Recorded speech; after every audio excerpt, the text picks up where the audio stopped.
to have the bollocks. Do you really want to go toe to toe with me on that? You've completely, like, what are we doing here?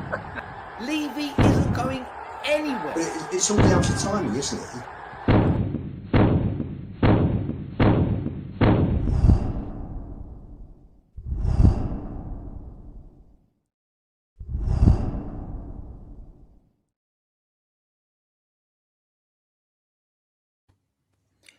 Hello everybody, welcome to the Spurs 5, the end of season relegation survival review show, where we are going to be discussing everything going back to the sacking of Ange all the way through the summer, the transfers, Frank, his start, his demise, the collapse, the January window, the board, and then just by the skin of our teeth, surviving with De Zerbi in charge, and what we think the future now holds. Smash the like, subscribe, hit the notification bell. You know the drill by now. Get your merch, your apparel, OK jersey, 15% off. Go to the checkout, type in 515, FIVE15, and get ready for the World Cup, all the merch for that, and then the new season, all the merch for that as well. Make sure you get involved. OK jersey, 515. We've got a special guest tonight, of course. Unfortunately, Sean can't come. He did say on Monday he wasn't able to make tonight's show. But we do have a special guest. But let's quickly say hello to Johnny and Lubo before we bring in their guest. Johnny, you sound ill again, my man. Well done for turning up. Good effort.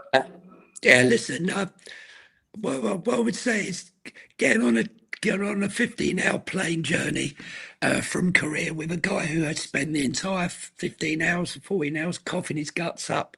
This is the resulting upshot of it all. So I will try my best. The chances of me making it to the end are slim, but I hope to avoid relegation to the dustbin. But guys, always appreciate their support in the chat. And if I sound as bad as I sound to myself, then put me on mute. But big up to everyone. Big up to everyone in the chat and those who watch later on. Lubo, how you doing? You good? Good end to the week? Yes, good evening all. Good evening everybody listening, viewing. Doing better than Johnny, but then I probably haven't been down to see Tottenham's medical team for the last few weeks to deal with my cough. So there you go. No, all good. End of the season. Been a long season, hasn't it? Long, draining, mentally torturous season. Can't ever remember one like this. But we came through it and we live to fight another day. So all good here. It's upbeat. Can you feel the upbeat rhythm? Vibes. Listen, we're Let's buzzing. take it up. Noticed that Let's you take it and up. Johnny We got De both Zerbi playing now. white. We got De Zerbi. Sorry? We're rock and rolling, mates. Yeah, let's take it We're up rock a and rolling. notch. Let's take it up a notch. Come on. Someone said I sound you- like their nanny, their gran. But go on, let's introduce Granny the Johnny. guest. Granny And- Johnny. And still, Enoch promised to do whatever it takes to get us back to wherever we were going to go to. So it could be 2 billion. Who knows with Enoch? You never know. Let's wait and see. Your delusion is second to none. You are the king of delusion. I love it. Oh, dear. I've just noticed that you and Johnny are wearing plain white t-shirts, proud of the Lilywhite colour now that we've stayed up. And I'm in mourning. Look, I'm in mourning. I'm in black. How's the therapy? Still, how's the therapy going since 6 o'clock Sunday? I'm in grief. I'm in grief. So with Premier League football. Nick. Delegation is no more. But don't forget that stat, guys. Spurs are the first team since Luton Town in 1990-91 that for 2 seasons in succession finished one place above the relegation zone. But just bear in mind, in the 3rd season, they got relegated. So hopefully we won't ever experience anything like that again. I wonder what the special guest this evening is wearing. What colours is he wearing? Am I going to get some support, or is it going to be domination from the all-white crew? Let's see who it is. Let's bring him in.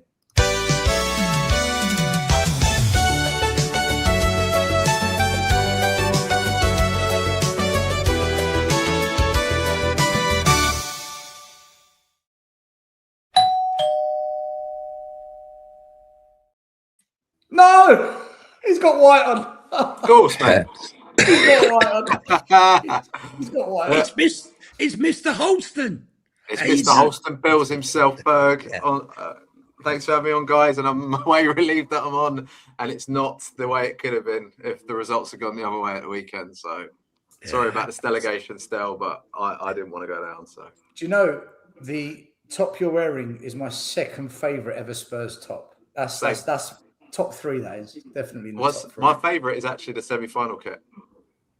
The one that Gazza scored the free kick. 91 kit. This is the cup final kit. My favourite's the Hummel, which was for the 2 seasons previous and the semi-final. That's the one Gazza hit the free kick against Arsenal in. That's actually my favourite, but I love this kit too. In the semi, I got a semi in the final in Bilbao.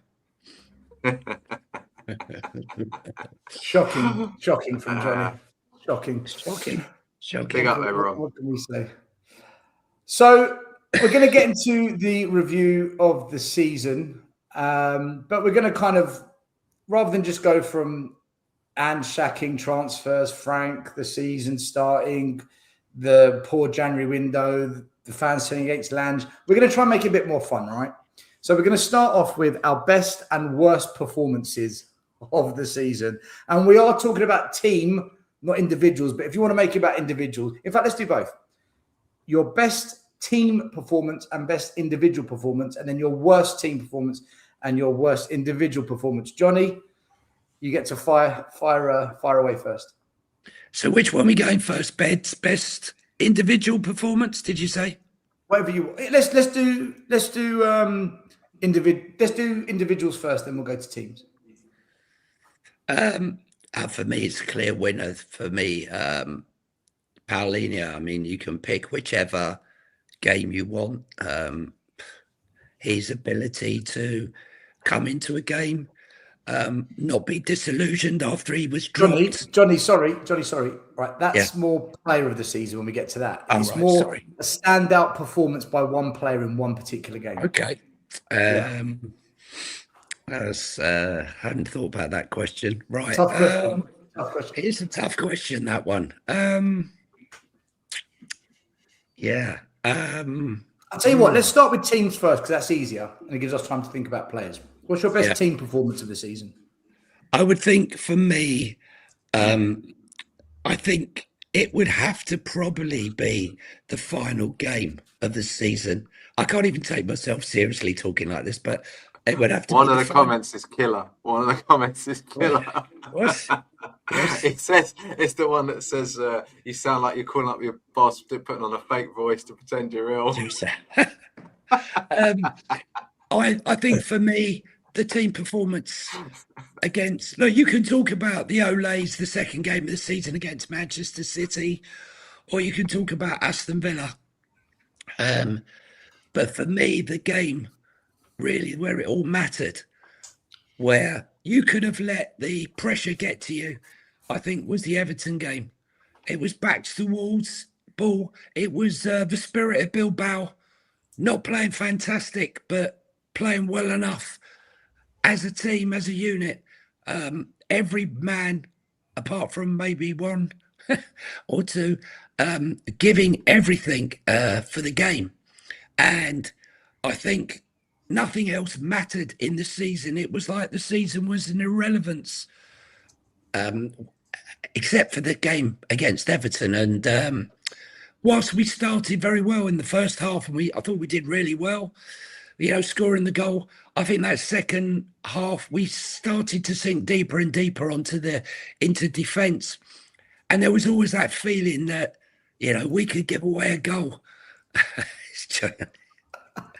I think I made a real poor decision about coming on tonight. You did well, Johnny. You did well. I think, no, for me, whilst it wasn't the most attractive game of football, I've been there for nearly all the away wins this season.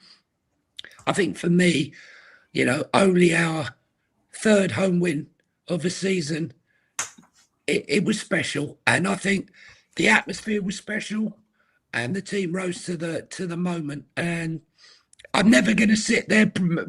I think in years to come, I don't know if it'll be a memorable game we'll all look back on, but it might do. It could be the day Tottenham Hotspur changed forever. That's the way I'd like to think of it. But with these owners, everything is possible. But it could be the catalyst for change. And this could turn out to be one of the most important games in our history for many, many years. So Johnny's gone with the final game of the season, Everton. Ferg, what was the standout game of the season for you? By the way, it's not just Premier League, it's the Cups, it's Champions League, whatever you choose. Mate, there's not a huge amount to pick out, to be honest. Most of it was guff, wasn't it? So I'm going to go with the Villa win away. I know they had a weakened team, but that was the day when I started to believe we could stay up again, because I really thought our goose was cooked, or our cockerel was cooked, as it were. We'd really been on such an awful run under the end of the Frank era and the Tudor era. I was worried we weren't, going to get a winner again. That was a really tough game on paper. We went there, we looked really good for a large amount of the game. We got a really important win. I think the belief where the players started that day as well. So I'm going to go with that one. But like I say, I could mention the Man City game. I could mention the PSG in the Super Cup. They're the main ones that spring to mind at the moment. It's much easier to do the rubbish performances, to be honest. Oh, we're going to get onto those. Don't worry. So you've gone with the. There's so many to pick from. So you've gone with Aston Villa away. That was the Tottenham away Ole game, wasn't it? Yeah. Yeah, that was the one when trying to slip in a plug there. When all the West Ham fans lost their mind, because apparently, even though a week before the Palace players were out on the Raz and they played a weakened team and they couldn't beat them, it was just an aberration that Aston Villa rested players when they're going towards winning a Europa League. Like, the hypocrisy was flying high from the press, the media, them, and I'm just glad we battered them in the end. And I don't care if they're a weak team. You can only play what's in front of you and we beat them. Can I just add to that for me, I don't know about Lubo, but he probably would agree without any doubt whatsoever, it was the best away day for atmosphere that I can remember in many, many years. I mean, it was for a league game. It was absolutely incredible. They just did not stop. Chelsea, we did the same, very good, but Aston Villa was amazing. And I think this was all down to the fact that De Zerbi has not only installed some confidence in the players, but for the first time in a long, long time, the fans started to believe that everything is possible, even though they didn't. When he came in, they thought it was a forlorn hope. So, and it all culminated in that last game. But I think the Villa game, like Ferg said, I think that the players really absorbed everything that was coming from the terraces there, and you definitely saw it after the game. So, big up to them. Big up, Lubo. Your best performance of the season from the team?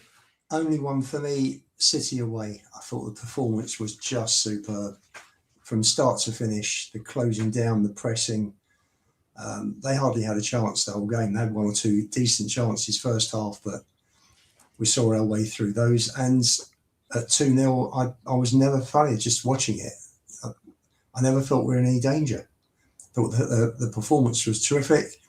I've been quite enthused by how we played against PSG. I know we ran out of steam and we didn't have the players to come on and see the game through. And then PSG put all their big guns on in the last 20 minutes and blew us away. But then on to Burnley, and then coming out of City, I remember thinking, do you know what, we can have a terrific season here. We've played well against PSG. We went top, Lubo. We went top. We were singing top of the league. After 2 games. I mean, where did it all go wrong? We were singing Ole, Ole. We were Oleing Man City off the pitch with Haaland, Rodri, everyone in the team. And then from that moment on, it was a shit pit. Well, not quite. I think from Chelsea onwards, beginning November. I think though, we won games in the run of his first 9 games that was semi decent.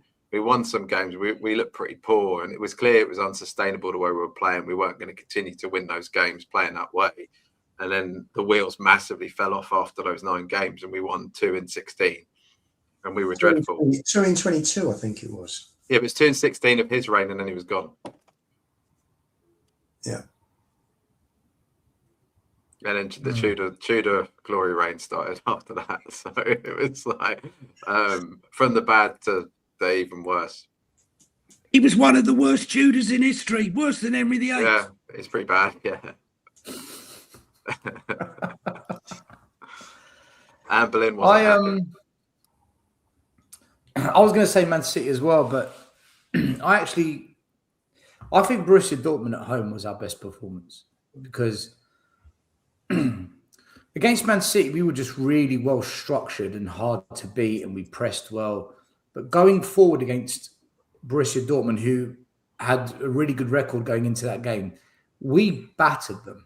Our attacking play that game, we were all over them. We were down the left flank, down the right flank. We had 2 in the middle. I remember Bergvall, Simmons, and we were just... That's probably one of the best attacking games I've seen Tottenham play this season. Obviously, it helped that they went down to 10 men, but overall, I wasn't expecting it as well. It just came out of nowhere because we were on this really bad run, and suddenly, bang, we just turn up. And so for me, it's Borussia Dortmund at home was the best game, but Man City would be second, though. Definitely Man City second. Let's go reverse back because Johnny's off the screen. Lubo, worst performance of the season from the team. There's a number of contenders for this one. There were a number of contenders. You can only pick one. You can only pick one. I think I've probably got to go for Arsenal away. I thought I was with Ferg last night, and I said Forest away, but thinking about it,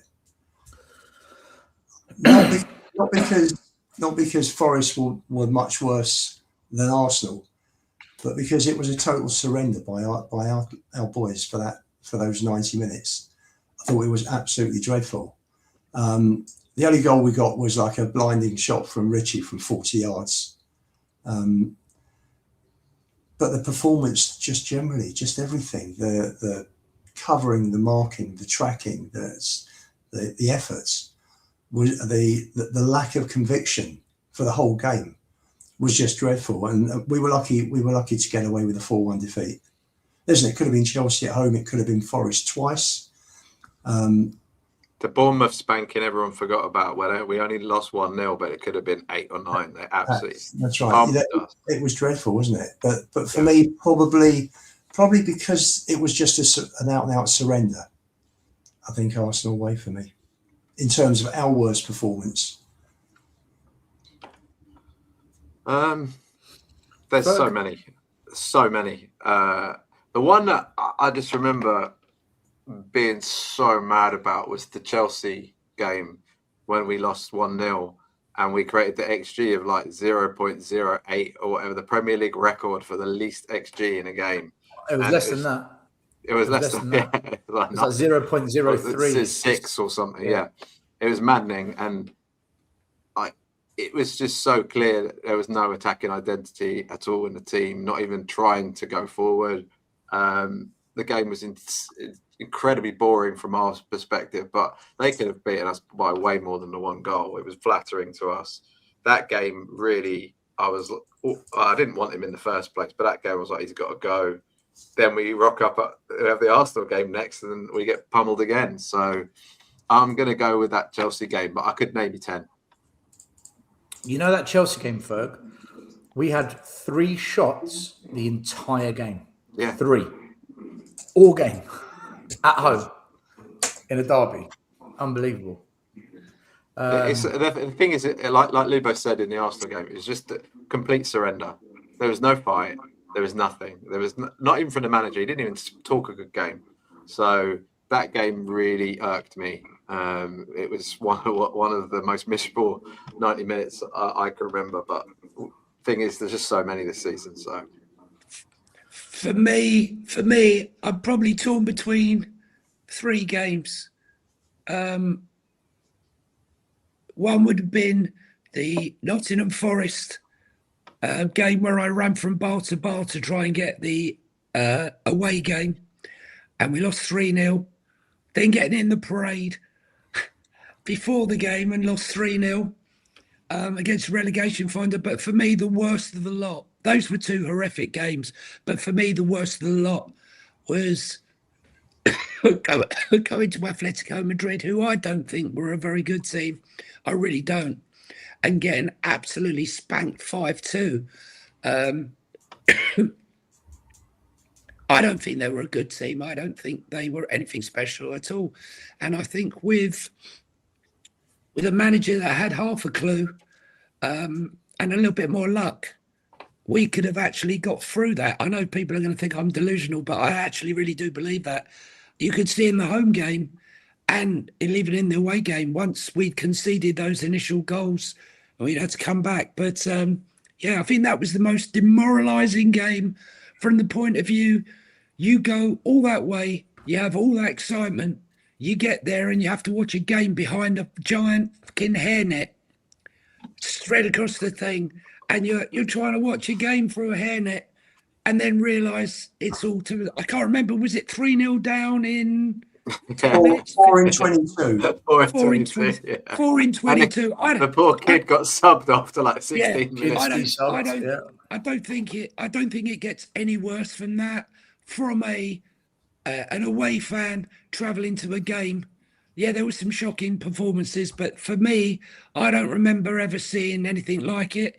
You could probably say the game where Bale, we were looked like we were dead and buried, and Bale came back, but this was on another level. This was just absolute shambles of a manager, shambles decisions, shambles setup, and shambles all round. And thank God that the keeper, despite being treated like that, somehow has come back to put in some performances that are equally as important as Paulina's goals to keep us in the league.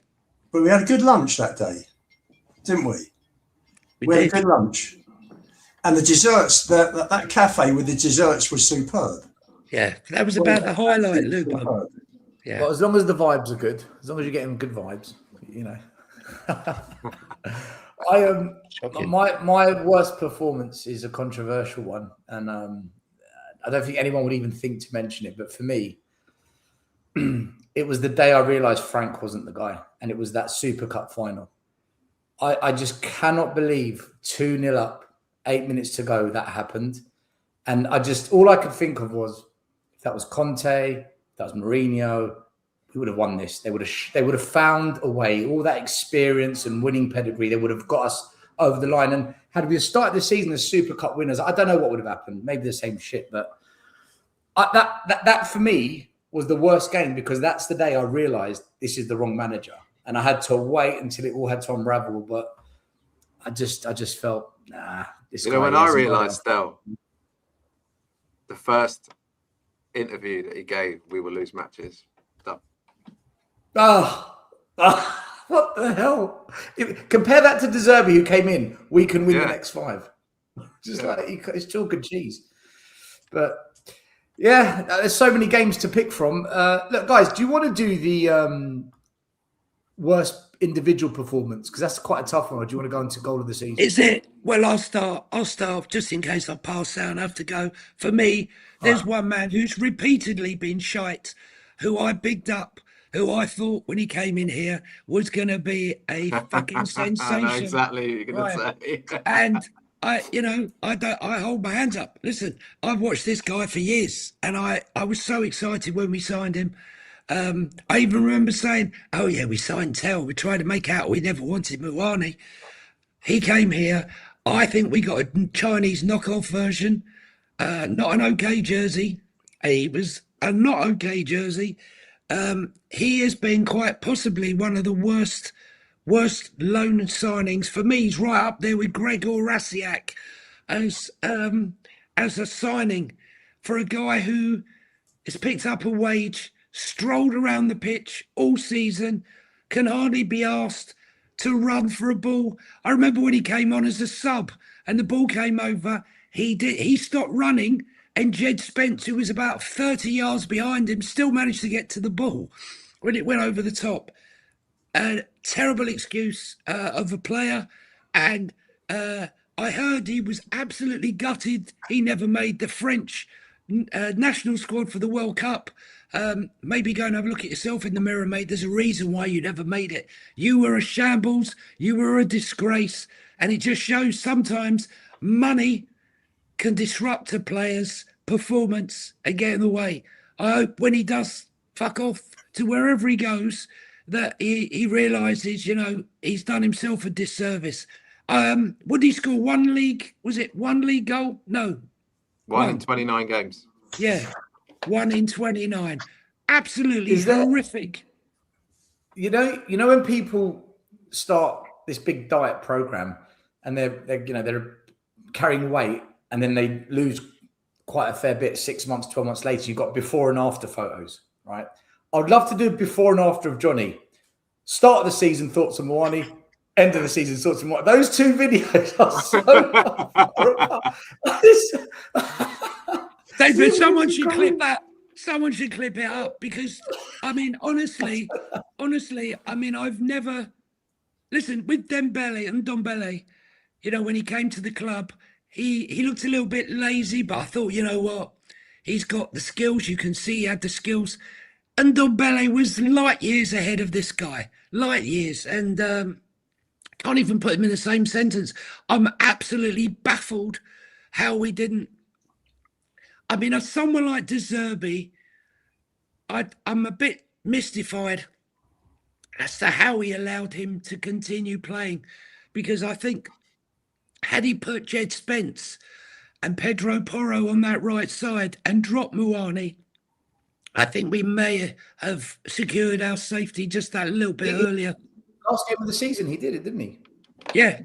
I've waited for that moment. I've waited for that moment for months on end. So, it was good to see. But for me, he's the clear winner in my opinion.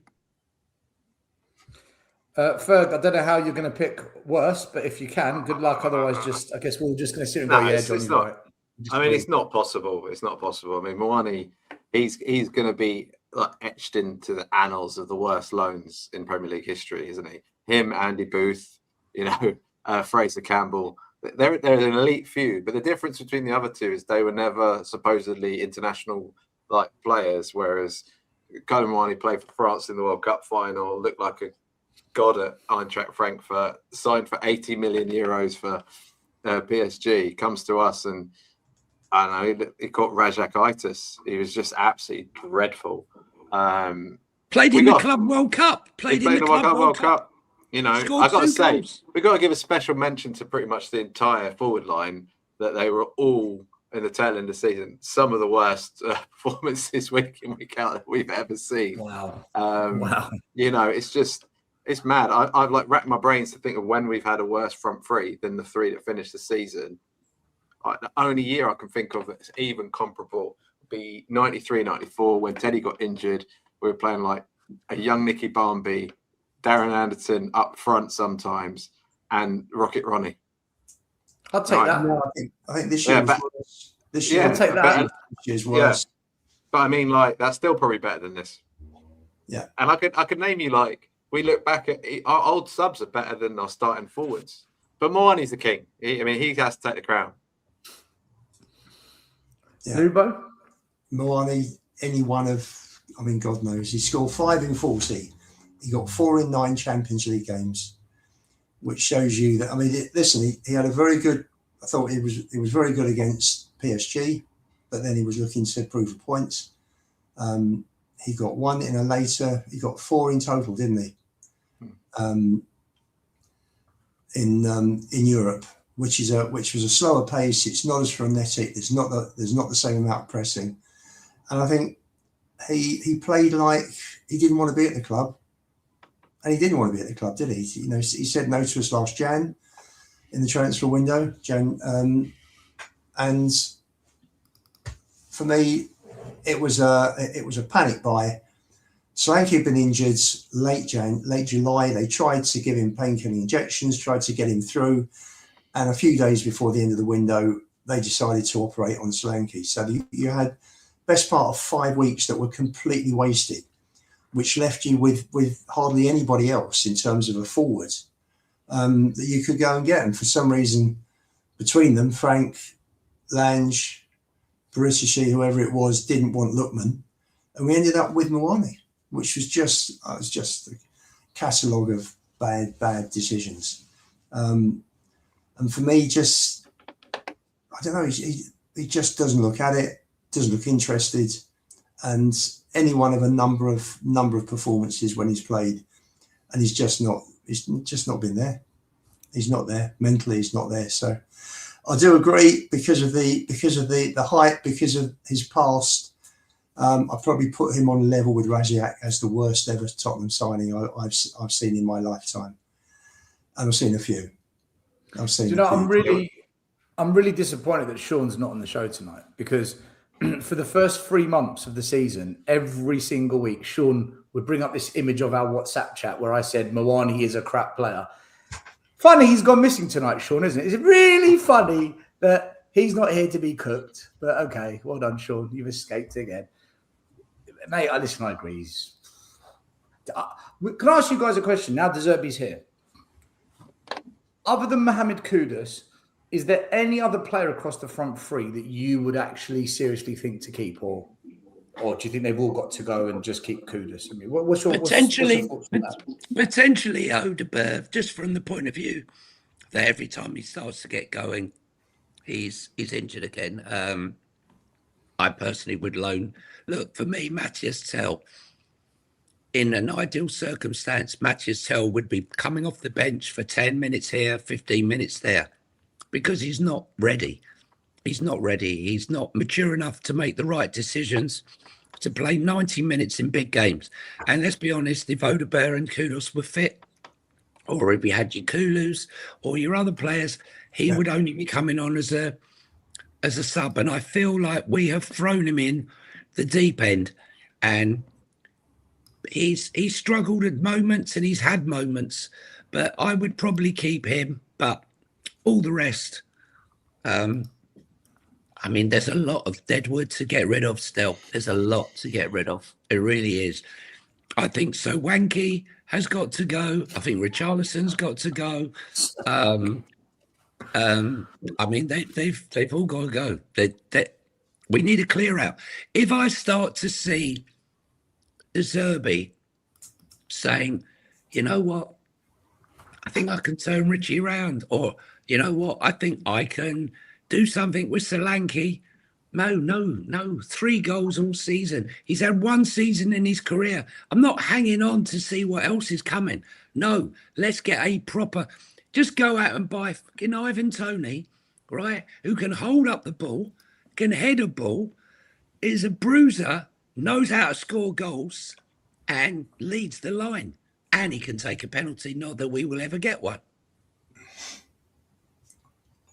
We need to replace those front three for sure. I mean, Richarlison's never scored more than 13 goals in a season. So, like, people calling him a goal scorer is a joke. It looks like he's got rocks in his feet. He can't control the ball. Solanke's always injured. He's only had like 2 seasons where he ever scored a decent amount of goals. And, you know, Tao is a kid. Kudus has only had 1 decent goal scoring season. What were they thinking? Where were they thinking we're going to get goals from with that forward line? Like, even if Solanke has stayed fit, where are we going to get those 15, 20 goals? And the worrying thing is, like, Savinho, he looks a talented player, but you know what? He doesn't score a lot of goals. So what are they doing? Yeah. What's a penalty? I think. Have you got a picture of one still you can pop up? Yeah, what is that? Yeah, let's find one. Find a picture of penalty. Did we get hang on, we got a couple of penalties in the Champions League, didn't we? Did we get 2, I think, Xavi Simons? Yeah. We don't get him in the league, though. No, we don't. I think Kudus is probably, for me, Odeberg, I think, is out, I read, till February. So he's not going anywhere next season. Tell, I didn't think, just going through the way I've sort of gone back and forward with Tell, I didn't think he was worth keeping, although I believe it was out of Spurs' hands whether they kept him or not. I think the agreement was that he would join for the beginning of this season if he wanted to join. It was his decision. What's the penalty? Here we go. So basically, the goalie stands on his line, and then one player puts the ball on a spot called the penalty spot, and then he gets to run up to the ball and try and score. That's how it works. If anyone's not familiar with this, that's witchcraft. That's witchcraft, mate. That doesn't happen. What to do, guys? Right now, you need to study that picture. Pop it back up again. 1 second, right? I want you to focus on that. Just focus on that, and just imagine what it could have been, and what might have been. You know what, Johnny? If we'd actually have got one of them in the league, whoever took it would have skied it anyway. It's just written in the stars. Do you know what? I think all the people around by me and on the away games, we were having a bet, right? So if we did get a penalty. If we did, who would be the person to miss it? We were thinking that maybe Conor Gallagher would take it. I think Conor Gallagher would take the penalty. Didn't we have a penalty this season where Dane Scarlett went to take it and it got taken off of him, and Richie missed it? Yeah, in the Champions League, wasn't it? Or in the League Cup, I can't remember. Yeah, Scarlett won the penalty. He wanted to take the penalty. Yeah. Richie said, "No, I'll take it." And he missed it. And he missed it, yeah. And he missed it. Old rock feet. I think I agree with you. Odegaard is not going anywhere. I would have kept him. It was Kane. He scored our last penalty. And Kudos keep. Tell, I didn't think was worth keeping. He joins. You've seen flashes. The swivel and turn against Leeds. The same against United. The goal he got also against Bournemouth in the first 5 minutes down there. And I just looked at the effort he was putting in. He won the corner that Pellegrini scored against Wolves that started the turnaround for De Zerbi and the team. The cross for Richie, the goal against Leeds, and then you had him giving away the penalty against Leeds, and you look at it and you think to yourself, that is just brain dead. And then there were two instances in the last 3 or 4 minutes at Chelsea a couple of weeks ago. Last week.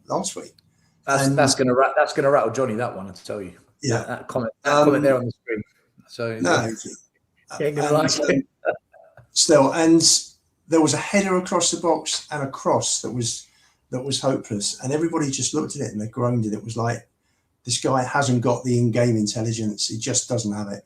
Would you not want to loan him out for a year and see what he could do? No, I think we can get far. I think we can go out in the market and get far better. Ferg. Yeah, I just think like to get his value back to what we paid, because we've overpaid for him. I know. A loan might do him good. He plays a year somewhere, and then you try and sell him on. Yeah. Because his stock is still pretty high with on the European scene, maybe not in the Premier League. It's not a bad shot, actually. If we can't sell him, then we should definitely loan him, not let him play for us this next season. Let's move on to. We've only done the first bit. We've still got another 5 to go through. We've done 40 minutes. What about the season? Best individual performance still? Luba, I think we should move on because we've got so many other big ones to do that we're not going to have time. Let's do goal of the season, right? I'll go first on this one. For me, that Mickey van der Ven solo run against Copenhagen, that was Hyun-Min Son 2.0. And you know what made it? The finish was unreal. He leathered it into the back of the net as well. And we're down to 10 minutes as well, I think, at the time. Yeah, I think we were. But for me, that was just individual brilliance. Pace, power, slight turn of direction, and the composure to finish, something none of our attackers have got this year, composure. He had the composure to finish as well. So that was my goal of the season, just individual brilliance from Mickey van der Ven. Johnny, your goal of the season?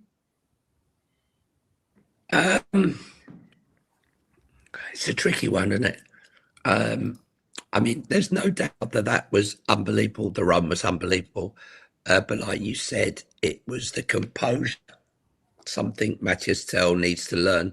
The composure for someone who'd made that run to finish in the manner he did was what made it exceptional.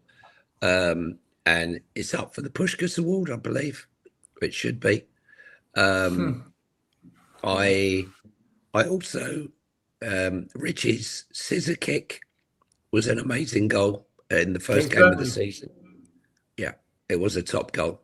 Also, the chip against Arsenal, which seemed like nothing and was brushed off because we were humiliated in that game. Johnny, you can only pick one, mate. It's going to go through all of Richie's 11 goals. Lubo's thinking, I better change. I'm going to go.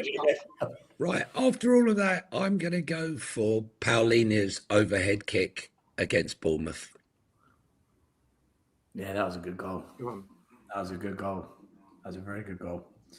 Paulinia against Bournemouth. Ferg, goal of the season? Really, it's probably the Mickey goal.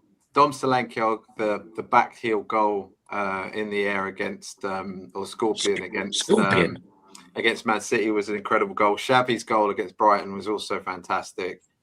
Richie scored a bit of a fluke against Burnley. That was a great goal. Paulina's bicycle kick was tremendous. I'm going to give it to Mickey because that surgeon run, the finish, everything, all in all, was just incredible. But we did score, considering how few goals we scored a couple of good ones this season. Can I just add to one that you probably we haven't mentioned, was the first touch from Conor Gallagher before he buried his shot.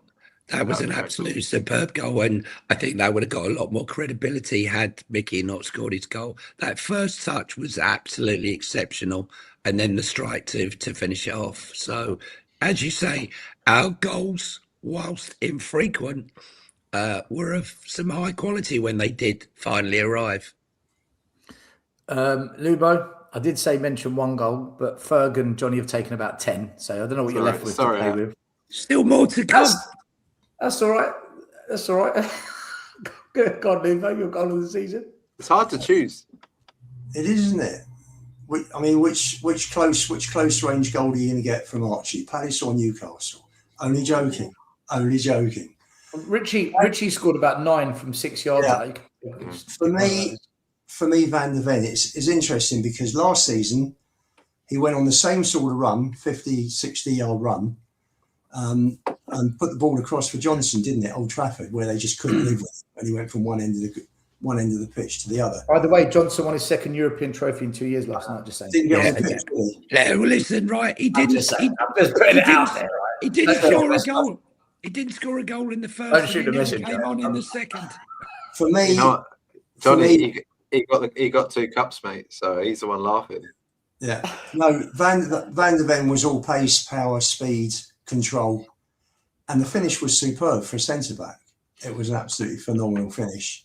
And for me, we've seen a couple of instances now with that and the run at Old Trafford. And if we get Senesi, I'll be playing Van der Ven at left back next season because I think we can see a lot more and use that pace and power. So, but coming back to the goal, for me, Van der Ven against Copenhagen. Van der Ven against Copenhagen. I just quickly want to do a super chat from a user. Thank you so much. Captain for next season, need a striker, Cam, left winger, minimum. Guys, very quickly, your captain for next season? Conor Gallagher. Conor Gallagher? Yeah, for me as well. Depends whether Mickey van der Anfield decides to stay or not. But no, I think he probably, if Mickey stays, he'll be captain. But I agree with Lubo. I agree. He's proved it. He was a good captain for Chelsea under Poch, so maybe it's a distinct possibility. Yeah, probably Gallagher, considering what he's done previously. He's a good character. I mean, he's not my favourite player in the world, but his effort and the way he presses is admirable. I got a feeling though that if Mickey stays, it's Mickey.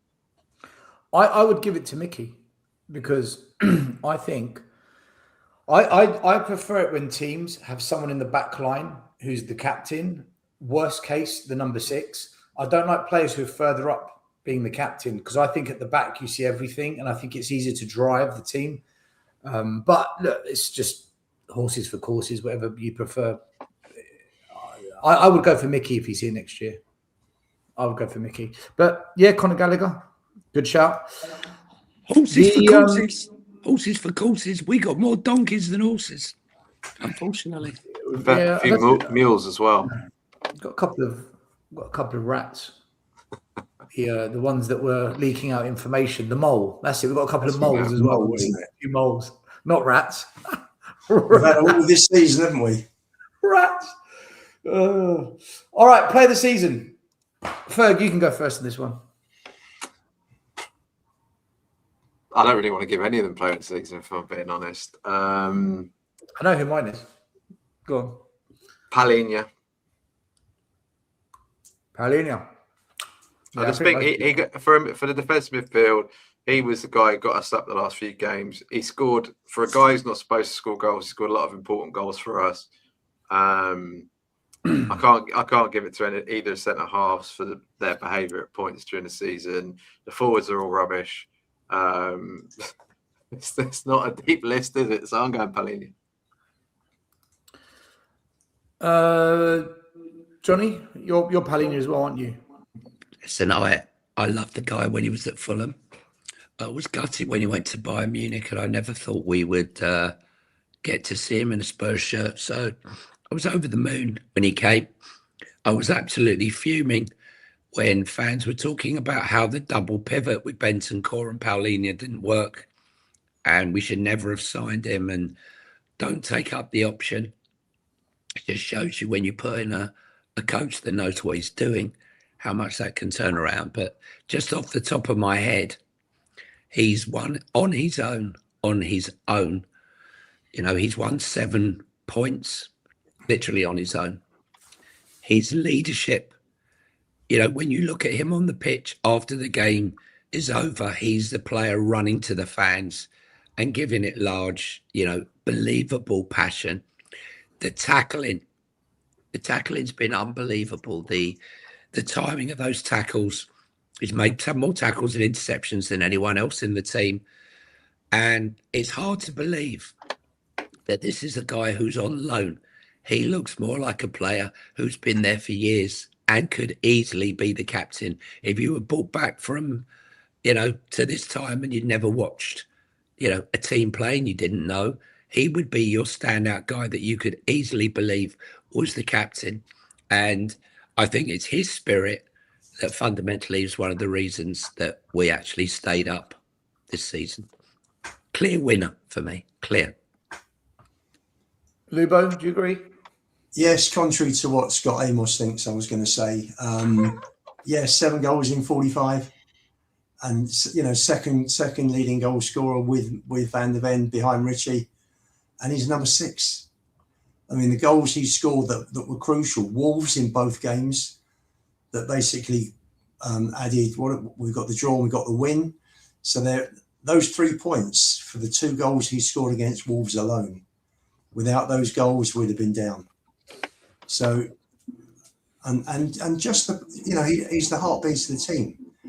Frank left him out in quite a few games, but every time he came back, there was no sulking. He just got on with it. The ultimate, consummate professional. And I thought it was just terrific. But I think there was one bad game I've seen him play all season, which I think was Chelsea away last week. But apart from that, I think he's been absolutely superb. Mega consistent in a season where hardly anybody has shown up. It's just been the most just dreadful season. I mean, factually, I think we put worst league season when we were advertising the show. Perchy pointed out that points wise it's not, which is correct, but in terms of performances, in terms of being around the bottom, which we weren't last season, we were never in any real danger of of relegation after we won those 3 games against Brentford United and Ipswich in Feb. It's just been an awful, dreadful season. And I think sort of later on, I think there's been little cameos. I think Kinski's been absolutely brilliant since he came back in after Atletico Madrid.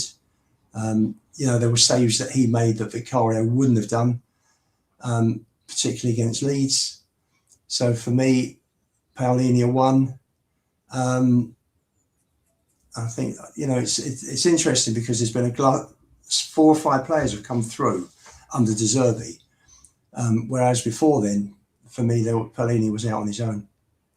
Van der Ven's improved under De Zerbi. He's got back to better form. Bentancur's playing better than I've seen him play for 3 years. So Danso as well. He is limited with his passing, but his defending and his heading has been superb. He was brilliant against them. Yeah. He was absolutely brilliant. There haven't been many highs. There really haven't. But for me, Paulinho, a long way ahead of everybody else. I'm going to disagree with you all, of course. You going for Archie?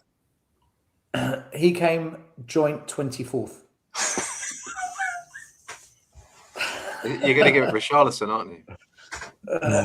He was the joint 24th. I'm going to give it to Christian Romero. And the reason is, I'm not doing this to boil piss. I'm saying it because he's the only player drum roll, that publicly called out this disgrace of a board. And he got pelters for it, but he was absolutely on the money to call them all out. And we're going to get into it in a minute. We're going to get into the statement from the Lewis family. But by the end of the season, every Spurs fan is apoplectic about this board now and the way it's run. And he called him out. He called him out in January. On the actual football pitch, though, yeah, Paulinho. on the pitch, yeah, Paulinho was the player. Are we going to give any players like a turnaround of the season or most improved? Is there anyone you'd give a shout for that? I think Kinski for most improved for me. That's what I'm going to go with too. Kinski would be my guy. Yeah. And I think when you look at the key moments of our season, for me, there's only 3 components in it. Well, 4. I would, obviously, number 1 is Roberto De Zerbi. Number 2 is Paulinho. Number 3 is Kinski, with a little dash of Bentancur in the last 7 games. Other than that, they were the key ingredients for turnaround our club, and why somehow or other we managed to escape impending doom. Yeah, Kinski probably. It's got to be Kinski.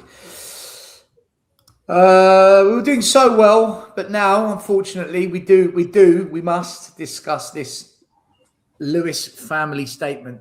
So on the last show, we discussed the comments from Peter Charrington, and literally the next day, Vinay came out with a statement, and then he did a conversation on BBC, then he did one with Tottenham Hotspur, and he's basically blamed everyone before him. Simon Jordan has gone in full 2-footed on Vinay and the Lewis family. If you're Simon Jordan's, if you like what he has to say, then you like it. Some don't. Sean wouldn't have liked Vinay going in on his boy. No. Sean was very defensive today in the WhatsApp chat. But let's get the statement up and then we'll read it. It's not a long one, so don't worry, guys. To the fans, as owners of 25 years, we've lived the highs and lows of Spurs with you. Finishing 17th this and last season does not reflect the stature or potential of this club. We're bitterly disappointed and share your frustration. You and we expect more than this. We know this must never happen again. Our approach to running the club is and has been to trust the experts that do that while backing them to be successful. The problems we found were deeper than we realised and were allowed to build over the last few years. We know that this has eroded trust and we have to win that back. As the owners, we take ultimate responsibility for the situation in which the club finds itself. We also take responsibility for rebuilding Tottenham. Our ambition is to recapture the spirit of the club and bring it back to the excitement, the fearlessness and the bold football we've been that's always defined us. That means football comes first. The board and executive team have laid out their plans to meet this ambition, and they wrap up by saying this will require investment in our teams, the academy, our backroom functions and more. We're fully committed to this. We're not selling the club, Lubo. We are all in. We are invested in it. You will see more of this in the coming months. We deeply care about Spurs. The rebuild the club needs and you deserve has begun. The change required is deep. It will take time and commitment, but change is happening. We know that actions speak louder than words. The Lewis family. We'll bring it back to the top. We'll do it bit by bit. I find it astonishing that both Charrington and Vinay and the Lewis family, not once did any of them apologise. Not one of them had the decency to say, we apologise or we're sorry. This is on us. We got it wrong. Nothing. It's we left it to them and they messed it up, or it was his job and I just the sheer arrogance of these individuals to not apologise to the fans after the thousands they've spent travelling, commuting, drinking. It's look, that's my kind of starting point. Where are you at with it? Just the start of it, guys. Did you think they should have at least said, we're sorry, we take ownership, we failed you? Yes, I think what was very telling was what Charrington said about not concentrating on the football side. Well, that's been going on for 25 years. So now everybody will hopefully everybody can get round to that, because they've never given the football side 100%. Ever, none of them. Whether it's Joe Lewis, Daniel Levy, Collicott, Donna Cullen, none of them have ever given the football side the respect that it deserves. This is a great club. Well, Lubo, a great history. Hang on. No, I need to just say this for you. This is to back you up. They said the problems we found were only in the last few years, not who are they before kidding? the last couple of years. Who are they kidding? I mean, why weren't they looking for the 25 years previous? They talk about highs and lows on 25 years. You've got a handful more of highs, lows than highs. Many lows. Many lows. You know, and this is a club, this is a team, a football club, who financially are the only team that money-wise can challenge the other five clubs. The only one. The profits that they have been making. And, you know, and right the way along, you know, who gives a shit about a Skywalk, an F1 and Beyonce and the boxing and the NFL and the rugby league and rugby union? You know, did you hear Liverpool fans discussing this, you know, a year ago when they won the league, and Arsenal fans this year? Their focus is, the Kroenkes' focus is football. Fenway's focus is football. These guys are only interested in real estate. Fantastic. They built a wonderful training ground. They built a wonderful football ground, football stadium that's still 7 years later, 800 million in debt, which is where we were 7 years ago. They've not paid a penny off. Not one. None of the debt has been paid in 7 years. None of it.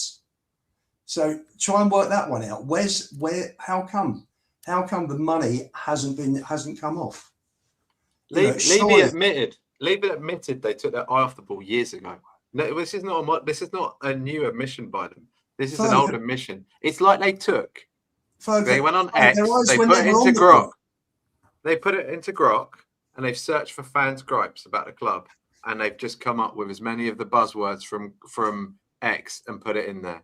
That they took their eyes off the ball. They used a scraper. We don't trust them. They used a scraper, Ferg. You know what they did? Use a scraper. For those of you who don't know what a scraper is, basically it's a bit of software that scrolls through all the internet and finds the biggest talking points in the Spurs community. And then what they do, find the biggest gripes throughout the whole community and answer those main points. But most of those points are pure waffle, in my opinion. It's the art of saying everything, yet saying absolutely nothing of substance. There's nothing tangible in there that actually like hints at any change. Oh, we're doing some changes here. We're doing some changes here. We'll do some investment. Like it's a nothing burger. It doesn't mean anything. Like some investment could be £5. You know, Do you know what I was looking for from all these statements? Okay, Mm. there was three things I was looking for from all these statements, and I didn't see it in any of the statements whatsoever. The first one, because Charrington, Vinay, and the Lewis family have all put out a statement. None of them mentioned the three things I was looking for. Number one, an apology. No apology. Not one of them mentioned an apology. The second one was, we're going to fix this, and that, so that we can try and win the league. So we can try and win the champ. No mention of glory, success. It's so we can compete. Compete for what? Sixth, fourth? That's the second thing. And the third thing I was looking for was for them to just acknowledge that it's them who have got it wrong, right? Because I don't buy for 1 second that you've owned the club for 20. This is your business for 25 years. You don't know what's been going on in your company. Johnny, you're a businessman. Lubo, you're a businessman. Ferg, I don't know what you do. So I'm not a businessman. Okay, but someone that's owned a company and hires staff or has people doing jobs for them, whatnot. Surely you know what's going on in your company. Surely you know that. For them to say, we left it to them. You're the shareholders. The buck stops with you if anything happens, right? Those three things, nothing. Especially that bit, we didn't know what was going on in our business. Like, could you buy that, Johnny? Like Lubo, for Johnny, you buy that when they say stuff like that? I don't buy. I don't buy any of it. I mean, Peter Charrington almost did a chat GPT. It was an embarrassing put together response, email, whatever you want to put it. Like I said before, it's the art of saying a whole load of things. We realize that we haven't done enough with their academy. We're going to improve the academy. We know we need to make signings and better signings. We're going to make it's all, but you're doing nothing. It's not saying we're going to invest 300 million. We're going to build this. We're going to do something tangible.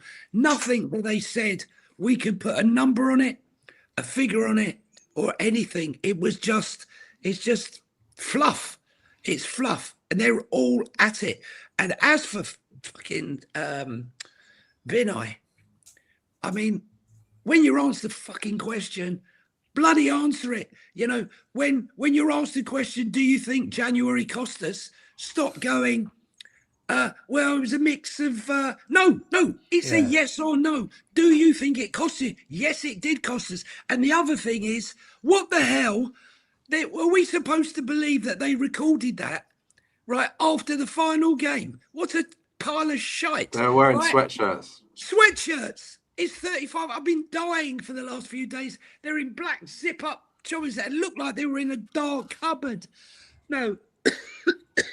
For me, this fan base has heard it all before, is not buying any of it. None of it is it buying. It's got no interest in it.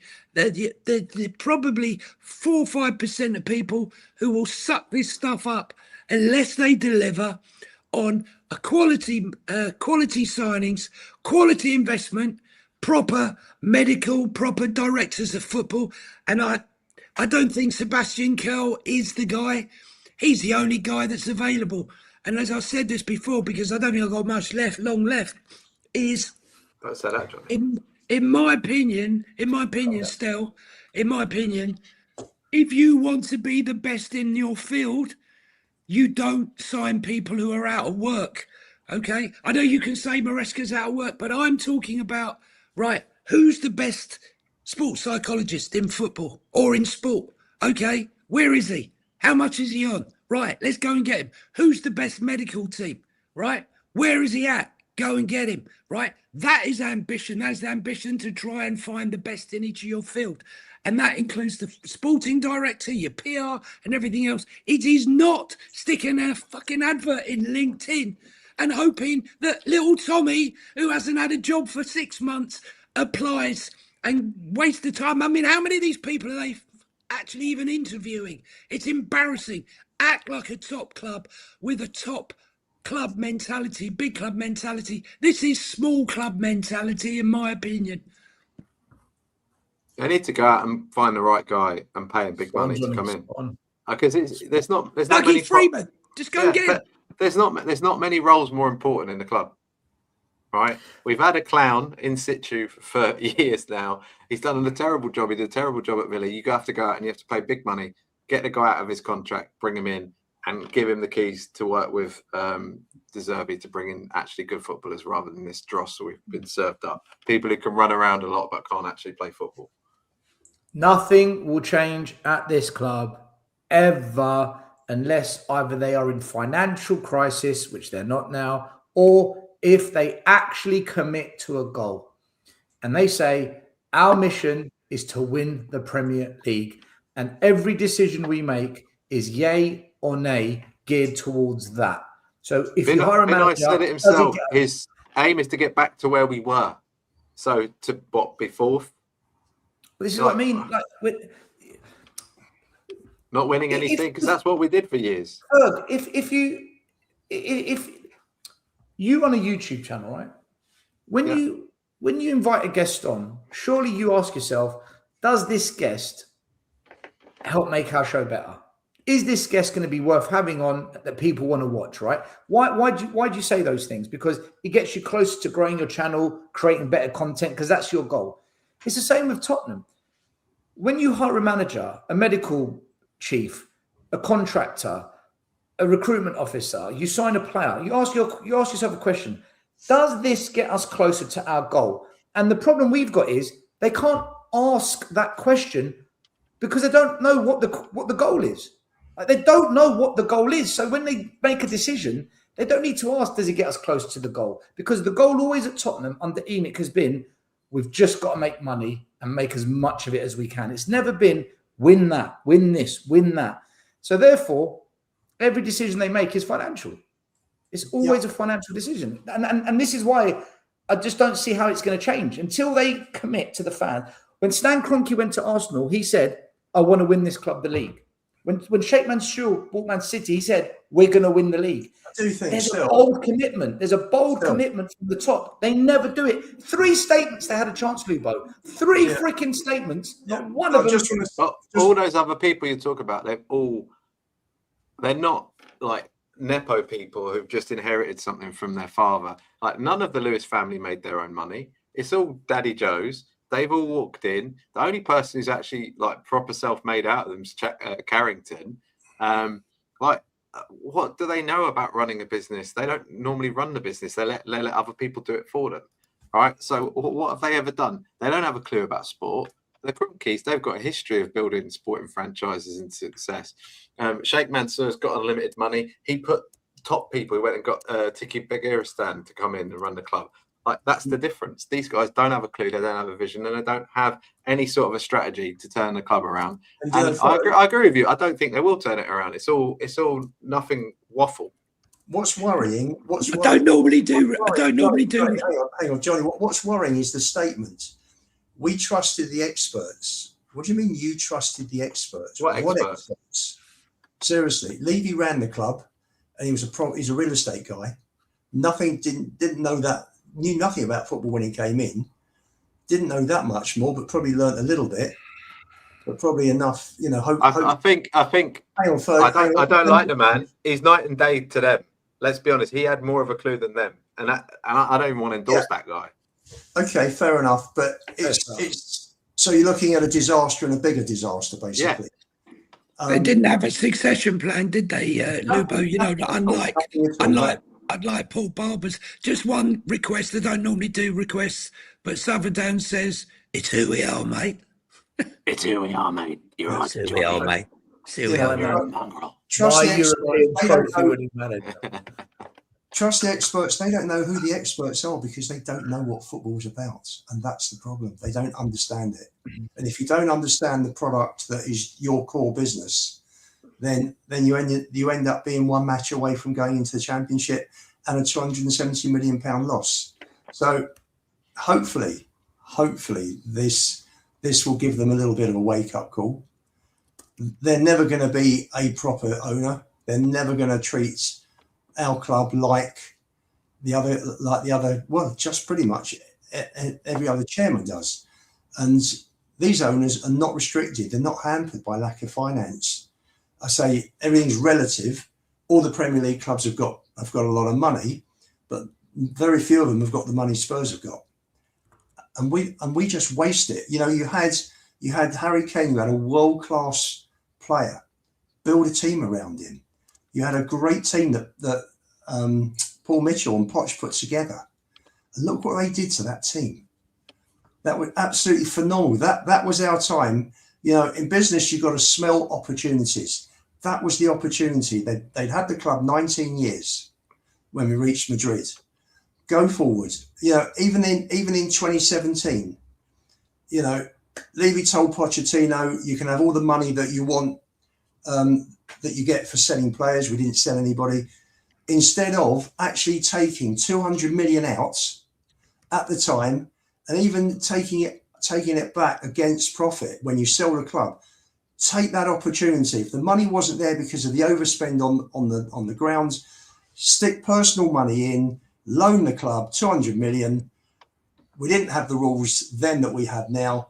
Go out and buy it, add to the team, and give Poch every opportunity to go and win trophies. That was what Liverpool did, Lubo. They lost the Champions League final. That's right. They went out. They weren't next window.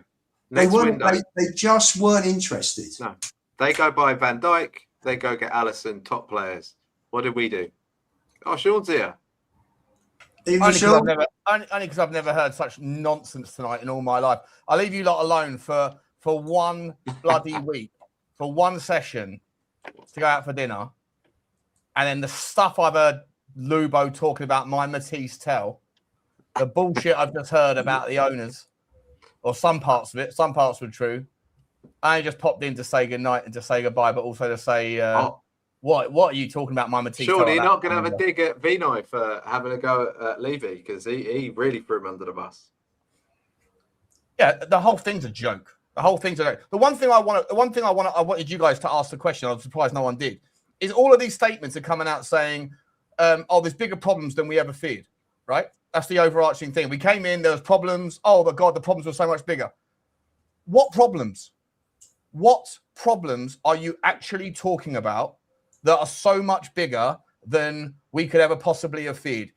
The club made more money last season than we've ever made in the history of the footbul club. Next season's accounts will probably show a higher revenue again. Didn't we record an increase in losses?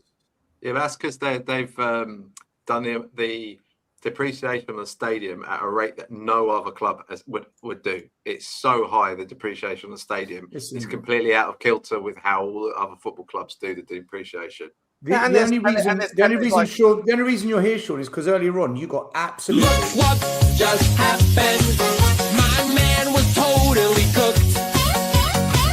His waffle, simply awful. You've been stinker and hooked.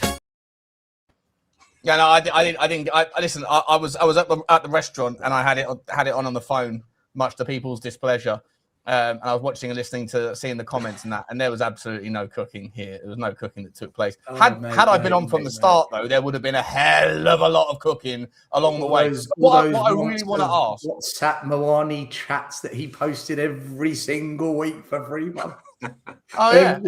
And I remember you denying. I remember you denying the context. I remember you denying the context of that statement the entire time as well. I remember your chairman, your owners, your leaders. Yeah.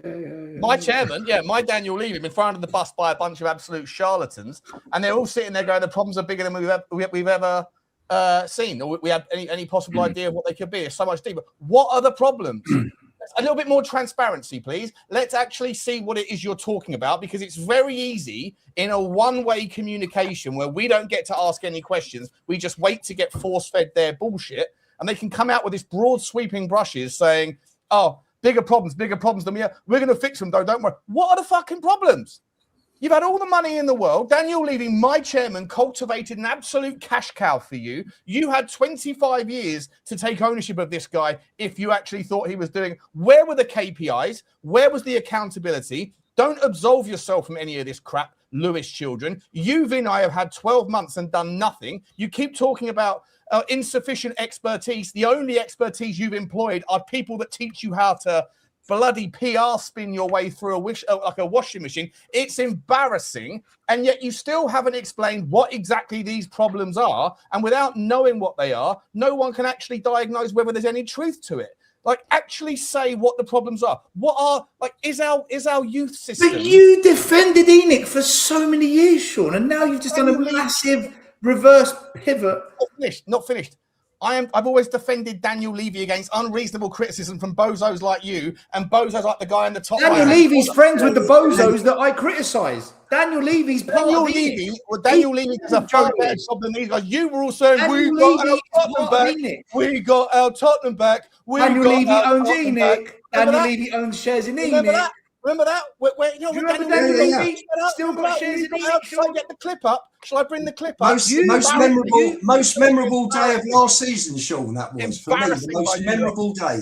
We got rid of that clown. You are trying to wriggle out the biggest con that you sold the YouTube family for 5 years, right? I didn't call anybody. What are you talking about? Of course he is. Listen, I know he is. Your little plan didn't work. Your little plan didn't work. The most relevant, Sean, the most relevant part. This guy told us you should be happy with where we're finishing. Look what Tottenham used to be. Look what's going on. Look at the numbers. Only 4 clubs can ever win a trophy. Now he's going in on them. Now he's going full throttle after them. What's going on here? You're lying. Absolutely spinning. 100%. What is this? 100%. Go on, Luke. 97% of teams don't win trophies. What can you expect from Tottenham? Now he's like, what are they doing? Who do they think they are telling us that this... Yeah, what are they there? They're not telling us what these problems are that they're putting at my chairman's feet. And my chairman did a bloody good job to get us to the position that we got into in the first place. Go on, Matt. I'll tell you. You are something else. Let me just make some relevant bullet points, just 2 or 3, without please being interrupted. Can you not do a 7-point manifesto? It's not a 7 point. Can I? No. See? Firstly, the most relevant thing that has been said in the three statements, which are all PR spin. Let's be honest about it. It's all PR spin. They've thrown Levy under the bus. Levy deserves to be thrown under the bus, but they also deserve to take accountability. I think the most relevant thing that has been said in any of these statements is Charrington saying that they hadn't been concentrating on the football. No, Enoch haven't done. For 26, 25 years, they haven't concentrated 100% on the football. They've gone so far without taking any risks. They've spun it well. They've been very fortunate. They've had some very good staff in the meantime that they've managed to lose. And various players, a few managers and teams have taken them up with a few Champions League seasons. But by and large, they have underachieved massively for this club. They've made more profit, I think, than any other club since the Premier League started, which I've got no problem with. But they've never, ever stretched themselves. And because of that, we're under-potentialised, we underachieved. Not saying we'd have won trophies, but we never really competed. And for me, and this carried on since Levy left. Sean, you can't say otherwise because... What, a second place finish, a Champions League final, a Europa League trophy, 2 third-place finishes. 2 trophies in 26 years. You're literally success. Put some respect on Enoch. Enoch you're contradicting yourself within 30 seconds there, Lubo. Palace have won 2 trophies in 2 years. Don't you dare call him out. One at a time, guys. One at a time. Sorry, I can only speak one at a time. Fantastic. 2 trophies in 26 years. Glasgow's won Palace 3 trophies in 12 months. Oh, we counting Community Shields now, are we? It was majors. Well done, to be fair, we were in the Conference Cup, but every Spurs fan mugged it off. The club mugged it off. We just crashed out. They kicked us out because of COVID. Yeah, we didn't lose. We got kicked out. It's different. We didn't even try in that. Did we lose to Ferreros Pacos or something? Some weird name, Pacos Ferreira. I love those chocolates. They're my favourite chocolates. Oh my god, we lost to a chocolate bar. What the fuck? They're nice though, but Sean, can I ask you one question that I asked the other guys? You weren't here, Ron, when I asked it. The bit where they say we leave it to the experts to do the job and we back them. In the last few years, we didn't realise how bad it was. Do you honestly believe ENIC had no idea what was going on in their business and they literally trusted people to do everything without having any annual feedback, any annual meetings, any annual audits? What do you make of that when they say, oh, we didn't realise what was going on here? Do you think that's bullshit or do you think that's fair?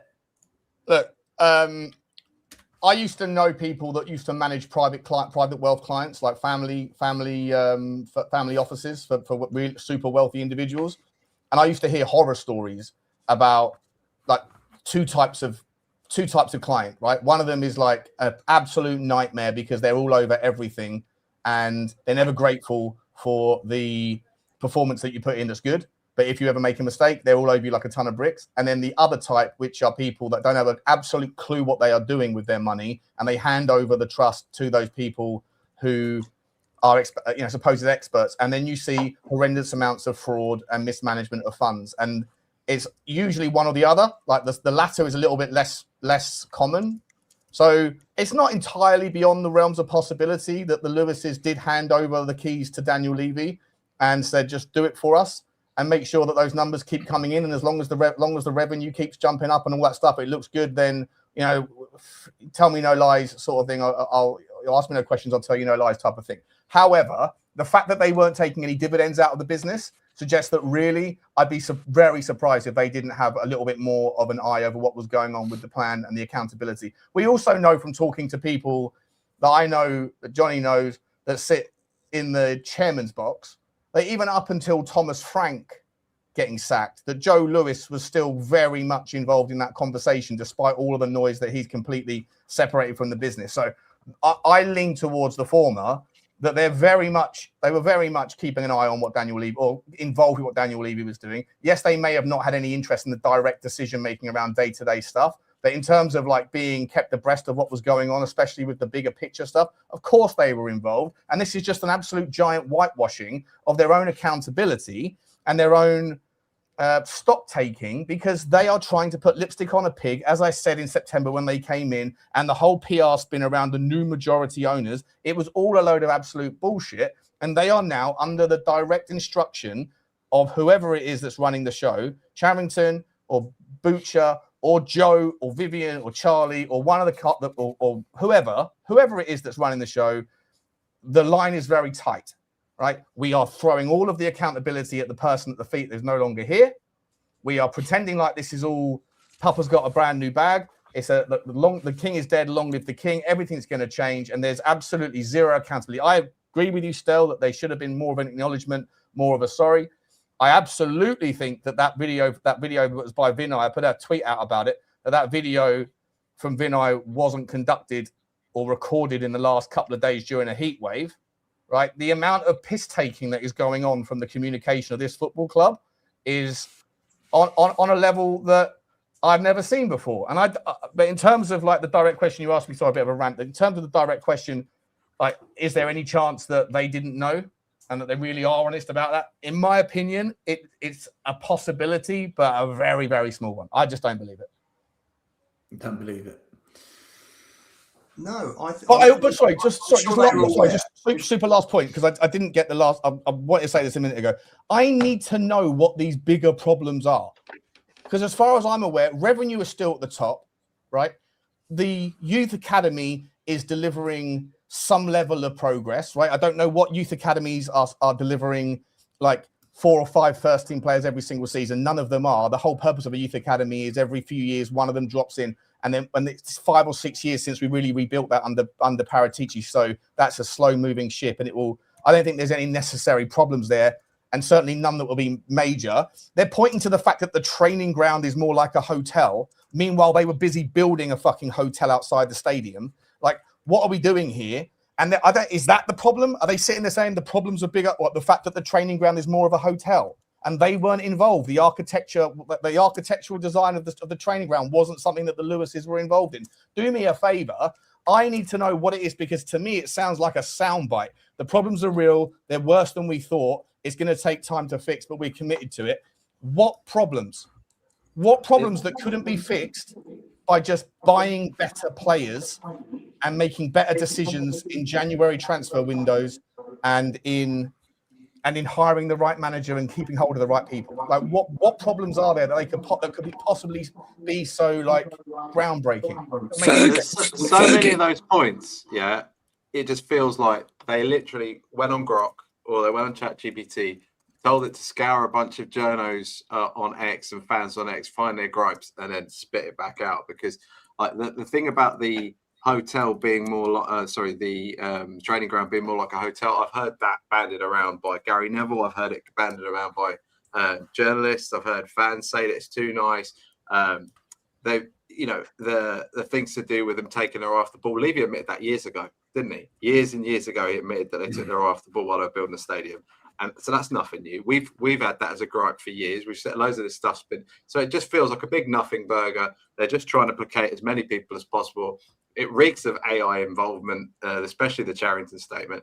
And like, for Vinay to come out and say all the things that he did is quite trite, because actually one of the biggest foibles the club has is the fact that they employed Langer and he's left him in situ. He's the football expert at the club. How is that man a football expert? He hasn't done a good job at Villa. He hasn't done a good job at us. Like, who are they leaning on? I do agree that it does feel like a complete hit job of a piece, and it's because he was their lightning rod and now he's gone, and now they can still use him as the boogeyman for another year. Exactly. Guys, can I just say before I'm struggling now to carry on, so I'm going to have to go. I didn't think I'd last this long. Guys, we'll see you all. We'll see you in the next incarnation. Stel, Sean, Ferg, Lubo, see you later. And everybody else, see you in the next incarnation, coming to you very, very soon. It's embarrassing. I can't even speak anymore. Right. Sound a bit like Jordan Peterson. No, yeah, it is a bit. No, we're working hard on the next generation, Johnny, great working with you. Next time I'll be on to be as a guest. So yeah, I'm sure we'll see each other soon. All right, take care, guys. Bye for now. Bye. Bye. See you later.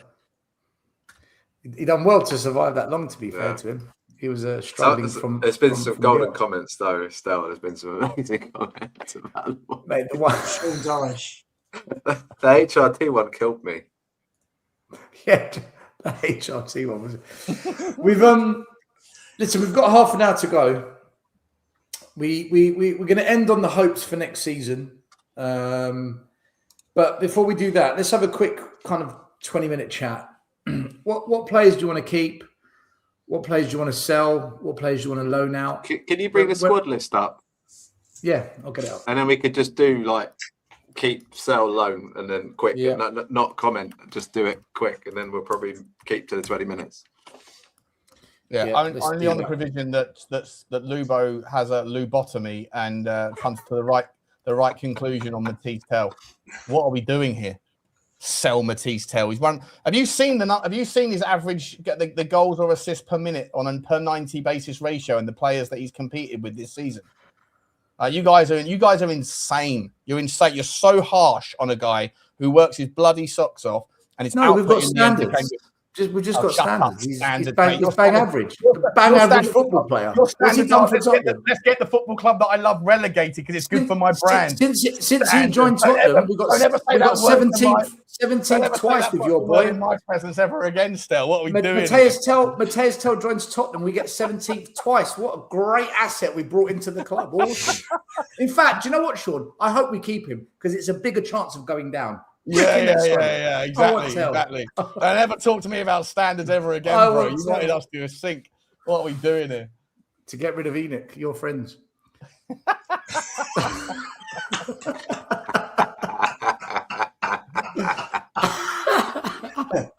All right, Vicario, guys. Let's kick off.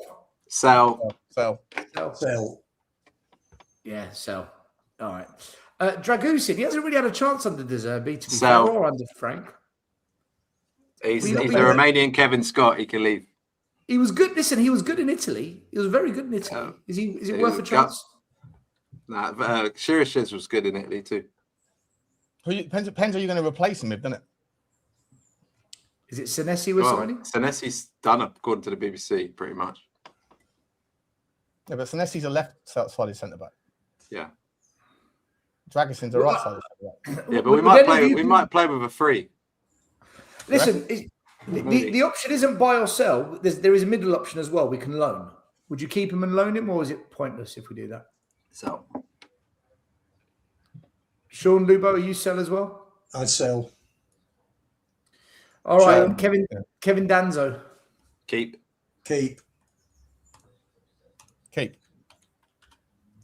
All right. By the way, I wouldn't keep Kevin Danzo. I don't think he's technically good enough for a De Zerbi team. Standards. He's not technically good enough. He's awful on the ball. He's just a lump that knows how to block and header. He's not really a footballer. Anyway, that's just me. Paulinho. Sign him, but renegotiate the fee. Yeah, I'll go with that. Paulinho, re-sign, make captain, 100%. Xavi Simons, I don't think we've got a choice. He's injured. He's going to be here until at least. I'd keep him anyway. Yeah, for sure. I'd keep him. Yeah. Sean, keep. Yep. Bissouma.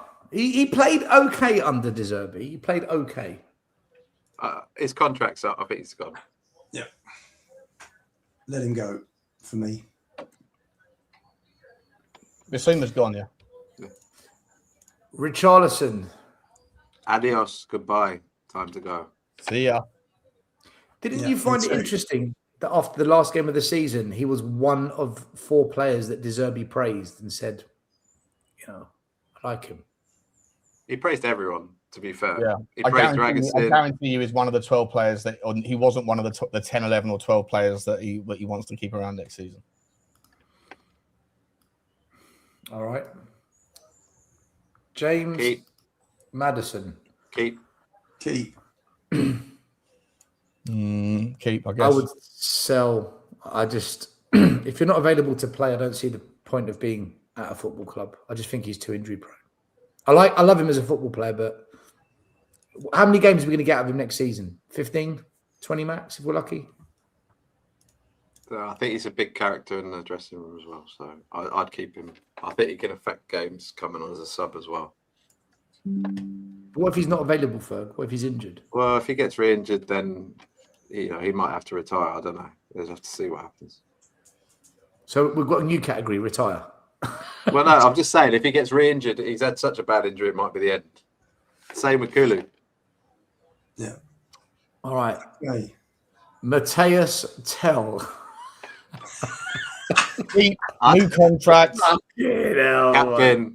I'd loan him out. Vice captain. Leadership group. Leadership group.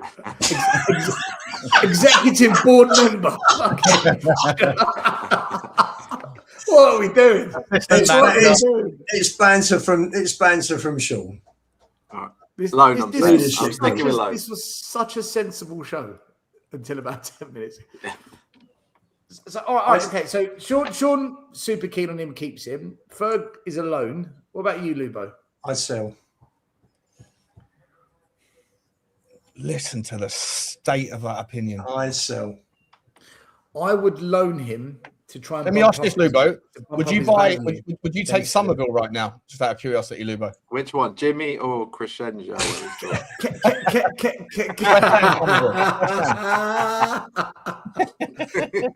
Lubo, careful! It's a trap. I know what he does. He's going to throw some wild stat at you. Yeah. You're not going to know how to respond. Oh, come on! Don't leave him this way, Lubo. Would you take Somerville, Lubo? No. Would you take Ullman and Die? Yes. Now, him I would. Yeah. All right, let me just throw a few more names at you. Would you take Savinho? No. Would you take Anthony Gordon? Yes. He's signed for Barcelona a bit. I know, but you would take him, yeah? But you take him, right? Yeah. I would have taken Gordon, yes. Would you take Matoma? No. Would you take Jaden Anthony? No. Would you take Kevin Sade? No. Oh, okay. Well, who Sade, exactly do you think we're gonna get then? Just out of curiosity, who are these big left wingers you think we're gonna get? Listen, I don't run a scouting network for the club. You're asking me on would I buy an individual player who's out there and who they're looking at? I couldn't tell you. I would have brought in Lookman and Akliosik in January without a doubt. Just would have brought them in without. For me, that was a no-brainer. But sure. So you're aware of those two players, but you're not aware of anyone else. Is that just because those two players were in the zeitgeist and we were talking about them a lot? I think I'd like to see Solis come in. Solis from Bruges, yeah, definitely. Bruges from the Belgium league, yeah. Can we? Yeah, Belgian league. Okay. So just for what it's worth, Illiman and Dye's GA ratio on a per 90 basis took him 309 minutes this season. Mm-hmm. Somerville 354, Gordon 257, Mitoma 430, Anthony 294, Sade 275, Savinho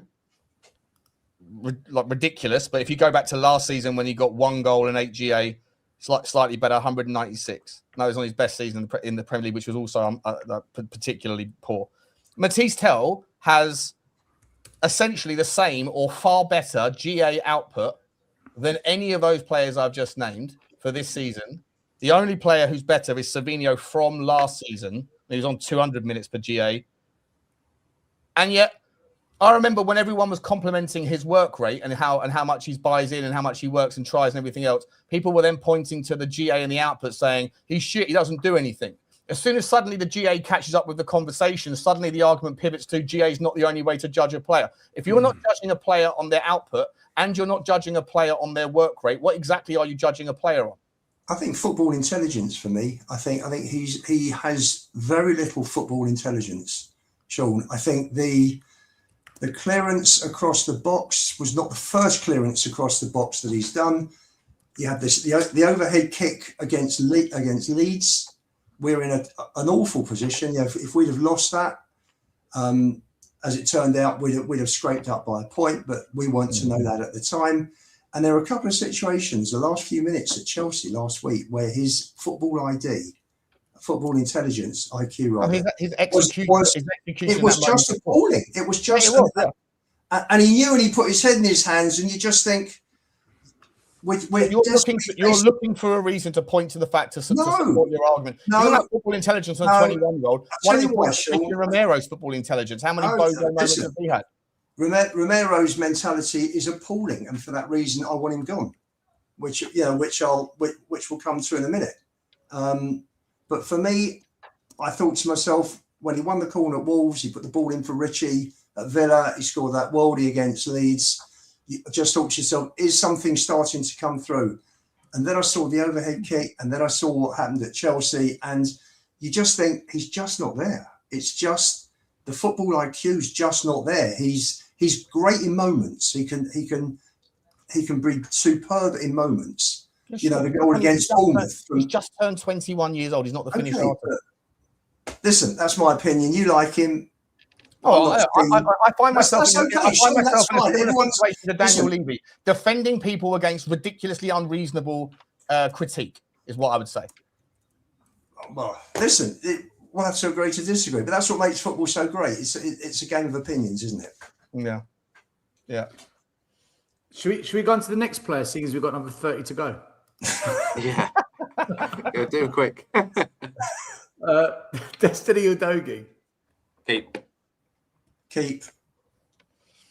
Sell. I'd keep for one season under De Zerbi, just to see what he can do. Archie Gray. Loan. Yeah, Sell. loan. I'd loan as well. Sean would sell. Sean, you wouldn't loan him, no? I'd sell one of Bergvall or Gray. I don't think we need both of them if there was good money on the table. Lubo, be careful what you say about your son now. Is he going to get? The question is he going to get much game time without European football and just a League Cup game in September and then the FA Cup in in Jan. You're writing off the cups already. Do you know what? With a heavy heart, I still think he's got the potential to make it, but I think he probably needs a year of playing regular football now, regular in his position, and bed it down, and then come back in 12 months' time, having shown everybody what he can do. So I'd loan him. All right, 3 loans, 1 sell. Lucas Bergvall. Loan. Yeah, I'd loan him as well. A year of first team football at a good club. We can decide whether he's really got it or whether we can cash it. Do you know what? With Madison injury prone and Xavi Simons out till God knows when, I'd keep him. Okay. Only because we've got that number 10 role. I don't even know if he's a 10. I don't even know what Bergvall's position is. I'm not sure he's a 10 personally. I don't think he's a 10. I don't think he's a 10. I think he's an 8.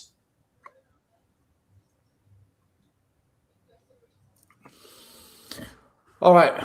Already, Christian Romero, my captain, So, I think he wants to go. I think it's time for it to end. Yeah, sell for me as well. Sean, sell. I'd keep him. Dominic Solanke. I don't care. I'd sell him. But we won't sell him. We won't sell them both. So, I'd rather keep him than Richie, but there's not much in it. You don't think he'll go out and buy 2 strikers? Don't know. Only if we got a really good offer. I don't think we're going to get a really good offer. What about you, Sean? On who? Sorry, Richie? No, Dominic Solanke. I'm happy. I don't care about either of our strikers, but I do think it's incredibly difficult to find decent strikers right now. And I think they cost a huge amount of money for anyone decent.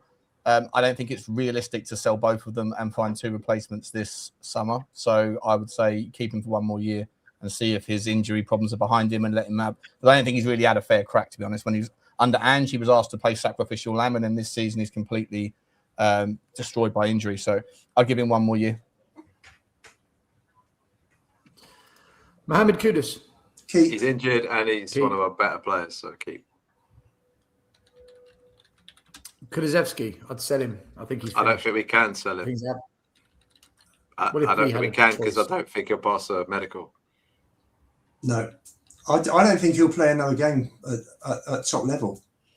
It is concerning. And when you read what the Swedish doctor said. Yeah. He's nowhere near. Clearly nowhere near. So would you cancel his contract and just pay him off? No, you need him to be retired so you get the insurance payout. Yeah. Alrighty, Conor Gallagher. Keep. We've only just bought him. Yeah, keep. Definitely keep. For me, I'd like him as our captain next year. I'd keep him, but not as captain. Pedro Porro. Keep. I think De Zerbi will love him. Keep. Yeah, I'd keep him as well. Lubo, Sean, Pedro Porro. I don't really mind, to be honest. I think it all depends on the offer. I think if we get 50 bar for him, I'd sell him. I don't know what he's worth, to be honest. I don't know how much is left on his contract, but yeah, I'm okay with him leaving. 2 more years, I think, after this year's finished. I'd take 50 million for him. I don't think there's any chance you'll get 50 million quid for a guy with 2 years left on his contract. It might be, or it might be 3. I can't remember. I think it's 2 though. That's true. All right, Jed Spence. I'd sell him. I'll keep Jed. I don't rate him. He's not a good pass for the ball. His passing's poor. He doesn't link up well with a winger. He dawdles on the ball too much. De Zerbi wants his fullbacks to be really involved in getting the ball forward and creating. I don't see him as that player. I think he's immature. I think he's socially immature. I don't think he's grown up. I'd get rid of him just on that basis. He's not a mature football player. I'd keep him. It'd be interesting to see at the end of the day, De Zerbi will have his way of playing football. I think it's brilliant that he's had in effect much better than a pre-season for these 7 games, and he'll know who can play his style of football and who can't. And it's interesting. Listen, Spence could well have a very good World Cup as well, and I think he'll come back hopefully to a first team place, because I think he's a much better defender than Porro at right back. Much better. Wilson Odebert. He's out till February, so what do you do? Not great. Okay, we'll start with him. Pape Sarr. Sell him. Sell. Sean? Yeah. Pape Sarr? Yeah, sell, yeah. Right. I'm guessing we keep the next 2. Benton Kornkinski. Yeah. Ben Davies, I definitely retire, enjoy the coaching staff, or go and play at Swansea or something. But his time's up. 4 years ago. Would anyone keep Ben Davies in the squad? No, not in the squad. I think he'll maybe come back to the club with his coaching badges. That's what I think. I can see that happening. He can coach us how to be losers. Mickey van der Ven. If this had been 3 months ago, 4 months ago, I would have said sell and get the most money you can. But the way him and De Zerbi have linked up, I think keep and try and get him to sign a new deal. Do you know what's funny, Ferg? This was the argument I was making all season about Frank and Tudor. Coaching is so important. People just pin all the blame on players. They just forget that the coach has a job to do as well. I don't expect our players to all be superstars, but Mickey van der Ven's far better than what we saw. So many players were, and it just needs a proper coach to. Well, look, to your point, Gallagher said, like, the last manager, I guess he's to actually didn't fancy me. So the whole thing can just change around between a coach loving a player or hating a player. And, some players are Marmite to some coaches and they're not to others. So I agree with you. I was having this argument with Danny Kay all season long. The players are shit. The players are shit. The players are shit. I said, yeah, they're not great, but the coach is causing us problems as well. The players are this shit because of the coach. The players aren't this. The front three is a different story, but the team is. You notice how Danny Kane's like. Do you know they massively. Azzy, get him on. Get that bun on this show right now. He came on to my show a couple of days ago and was pretending like he hasn't been bagging out people like Matisse Tell and all that. He hasn't been back. I was like, are you? All I've heard from you all year is how shit all these players are. Like, no, it's not the case. It's not true. What are we doing here? We got the receipts out there. At least Lubo owned up to his 25 sins of waffle this year, right, Lubo? I love it. No, I'm joking. All right, Mickey van der Ven. This is a weird one. Sousa, we've hardly seen him. Loan, because they signed Robertson. Just give me a year out on loan. If you've got, for me personally, I think Van der Ven is a contender for left back with Senesi coming in. If you've got Robertson and Udogie, you don't need Sousa. So for me, unless he's absolutely outstanding in training and De Zerbi thinks he can use him for next season, for me that's a definite loan. I just think it was a panic signing for no reason. When we signed him, it made no sense. We were desperate for attackers, and we signed him and Gallagher. Gallagher, you kind of think, all right, maybe it's a long play, but Sousa, I don't know, man. It's just so weird. I'd sell him. I'd rather an academy kid gets a chance. I don't know. I'd sell him. Yeah. Kolo Muani, we all want him to stay, right? Wait, I'll tell you who did want him to stay. Johnny on our show a couple of weeks ago, he was like, yeah, keep him, because Jacko and Christian were like, keep him. And I was like, what are you guys doing? What are you doing? So if Johnny tries to get Johnny said keep him. Johnny H said keep him a couple of weeks ago on our show. I swear. But he did say tonight that he thought that tonight he thought it was the worst player in the world. But 2 weeks ago he was I think Johnny's just a chameleon. I think whatever he hears, he just kind of like echoes a little bit, you know.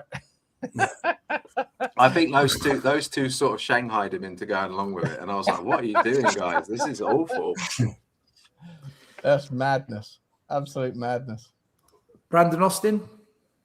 He might as well keep, because you've got to have one goalie who never plays that's been at the club forever. Whiteman is like gone now, so He's gone, yeah. He's a photographer now, Alfie Whiteman. And a DJ. Yeah. Sorry, he went from professional football player to photographer. And DJ, yeah. Yeah. Got released by Spurs and came and retired. He must have got paid really well in all those years of doing nothing. Wow. His pay per game must be the best of all time. Hey, Whiteman, you're right. Yeah. There's a couple of players here on loan. Would you bring any back? So I'll just read them all quickly. Vuskovic, Yang, Solomon, Phillips, Veliz, Alfie Devine, Takai, I mean, do you remember him?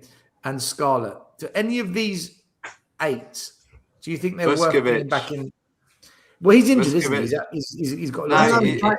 He's back, yeah? Okay. And Solomon, didn't he do his MCL? No, he's back. He came back for the last couple of games, I think, for Fiorentina as well. Well, funnily enough, I reckon Solomon's probably better than some of the wings we've had this season, but I think it's time for him to go. Oh, come on. Well, we were playing Rando Colomwani. We were playing Rando Colomwani on the right wing for ages. So I'm just saying, like, I'd rather have had Solomon than him. Sure. Couldn't have done it worse, could he? I thought you were throwing some more shade towards. No, I was throwing shade. I'm throwing shade at Rando Colomwani, who was one of the worst players. A little bit protective. I'm a little bit protective of my boy. Very sensitive is Sean. You've got to be very specific with your. Say nothing about my boy. You do that. I think there's going to be a big announcement made for next season that Matisse Tell has a new agent.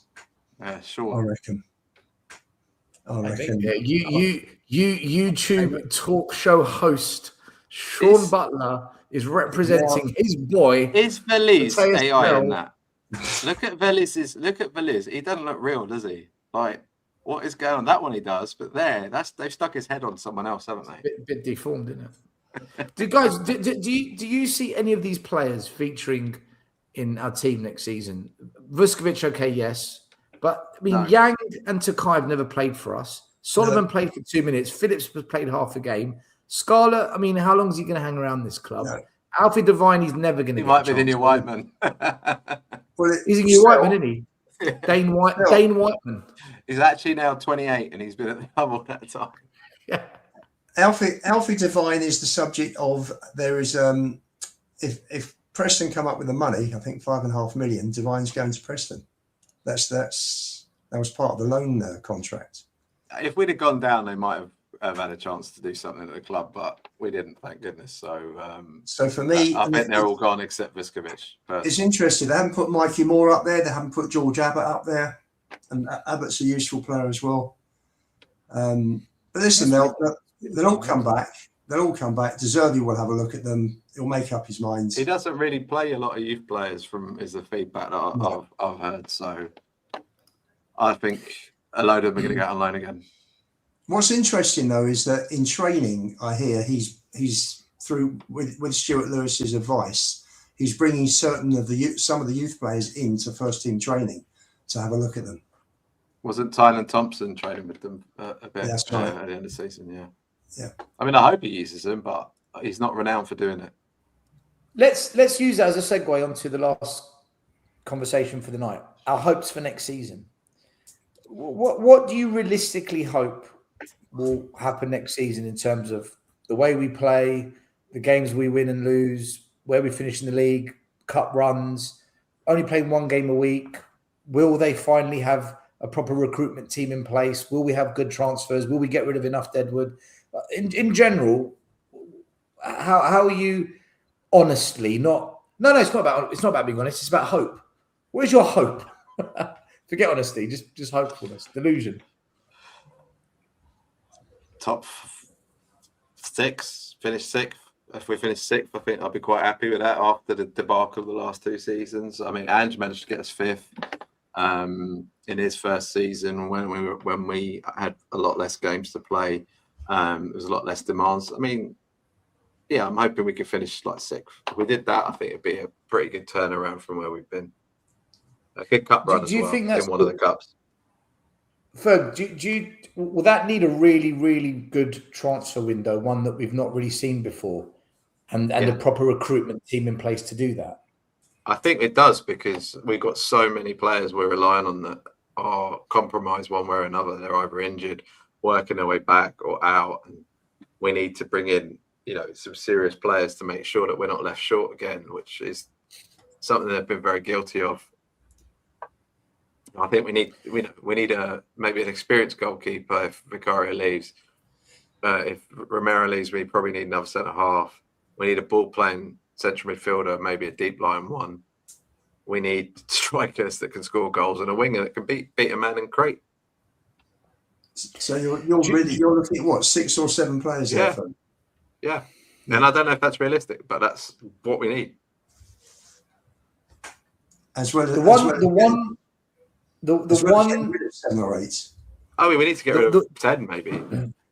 The one big positive that De Zerbi's got going into next season is he's already had 7 competitive games of football in charge. He's actually had to see what they're like emotionally, mentally, technically when the going's tough and they're up against it.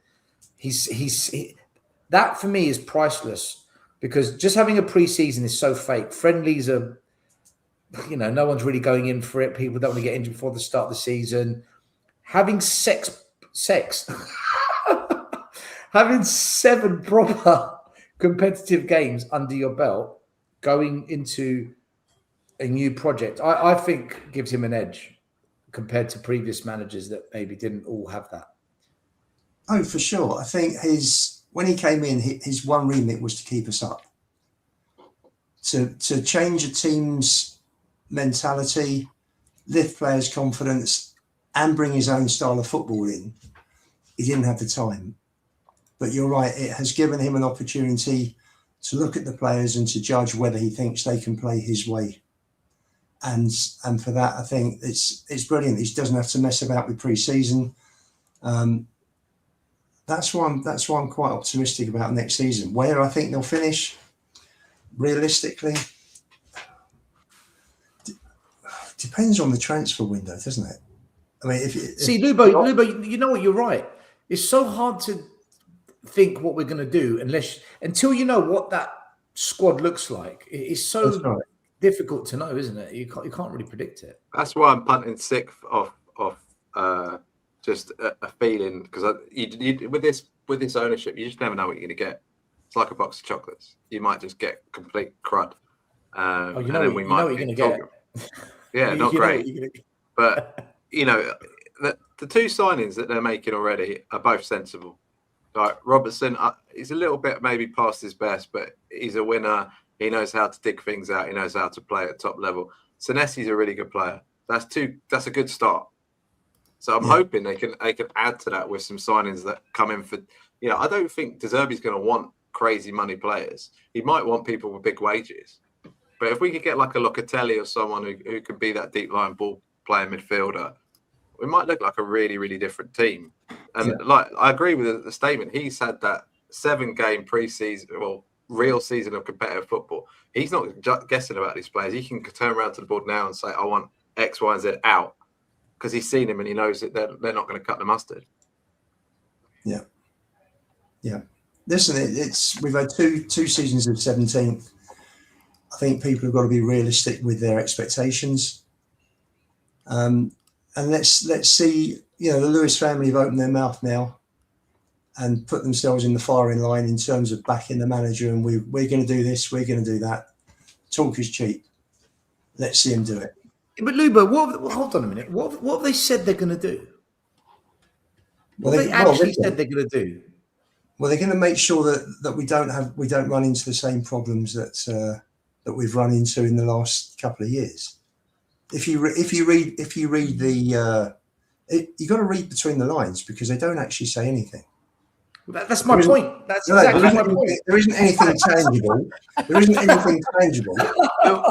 But that's like a Mystic Meg horoscope, isn't it? Where where like you read between the lines, you will come into some money this month. What does that mean? Like, you get paid every month, so you're always coming into money. Like, I feel like they did a nothing burger, so that there's nothing we can nail them to, and that's the problem. But I mean, like, the way I see it, De Zerbi's not the character who's going to sit back and be like, "This is all right. You've screwed me over." He's going to go mental and leave. So that's my hope, that they have to put their lot in behind him and give him the keys to the kingdom. But, I have zero confidence in them. I don't think anyone's got any confidence in them, to be honest. Ferg. Nobody has it at all. It's, there was nothing. There should have been bullet points. There should have been one statement from the club. There should have been a mission statement. Absolutely. We are going to go out and do this in the next 18, 24 months. This is our strategy. This is where we want to go. But I don't think we've got a vision. That's right. They had a list of commitments, and the commitments were like the same as, like a bloke getting out of bed in the morning and say, "I commit to brushing my teeth. I commit to taking a shower." Like, that's what you do as a human being. Like when they said, "Oh, we're going to commit to building a signing players. We're going to commit to like competing in multiple transfer windows." That's what you do as a football owner. There's no specifics there. It's just absolute. It's the investing in youth that they've been doing for years. Yeah, it's insulting. And I still want to know what these big fucking problems are. Sorry, don't think it's too much to ask, but I think it's just a big waffle burger of nothingness that is being used as a way to say it was so bad, it's not our fault, it was the last guy. Trust us, and the problems we found are so huge. Well, what problems were there that couldn't have been fixed with just like buying a left winger when you had the chance in the summer, buying a better striker than Richarlison or Solanke, buying a ball-playing 8, buying a better fullback, buying a better goalkeeper. Like, there's no real problems at the football club. They're making out like there's these big problems without giving any. Sure, do you know what I think it is? It's gaslighting. But do you know what I think it is? I think they've realised that they have a big problem in hiring the right people, and an acknowledgement that actually we've hired the wrong people. Because maybe they should stop using LinkedIn to hire their medical staff. You know what I mean? Like, what are they doing? Listen, Vinay's got one good quality he brings to the table, and that is he's come from a serious football club with serious ambition that eventually does deliver. Right? They do. Their history says it all. Record FA Cup holders, 14 league titles, only behind Man United and Liverpool. The only thing they've not really been good at is Europe. If they win the Champions League, that's that conversation dies a bit. But Vinay's been in that environment. He's been in that environment. Whether he was good in that environment is different, but he can see that. So, but what, like Frank, is there a case? The geezer is a case to say snake, mate. He would throw his own grandmother. No, he's sure. I don't like him. I don't like Vinay. Was he a little cog or was he a wheel? Like, was he a motor or was he just like someone who was there? Like, I know people. I know some of the top coaches at Arsenal in their setup, right? And they all said to me, he got managed out of the club. Vinay was managed out of that club like Langer was managed out of Villa. He was problematic. In every single corporate job I've ever had. Great with the fans, by the way. As you go up the ladder, in every single corporate job you have, it's the same everywhere in the world I've been. You have talent pillowed by shit, then talent pillowed by shit, then talent. Okay, because the talent don't want the next layer of talent chomping up their coattails. Right? They need someone like a yes man in between to protect them from the guy below. And Vinay for me is a yes man. He will say what he's got to do. He's two-faced. He says what he said to Daniel Levy when they talking about the bottle of red wine in the summer when they got together about this time last year. All this, I'm giving you credit for all of the John work White called him out on that. It's exhausting, all this stuff, and then it's did they? I haven't seen it. I've been out that long, but like it's snaky. The guy would sell his own grandmother, in my opinion, for a promotion or whatever. Those sorts of people are the pillows between the talent. White and Jordan absolutely tore Vinay to pieces this morning. They showed all the video clips from the summer and said, "How has he gone from that to now saying this?" They But the thing is, they're right. They're right. In the summer, Why that Simon Jordan? There's a poor man Sean Butler, so I've heard. You know, he's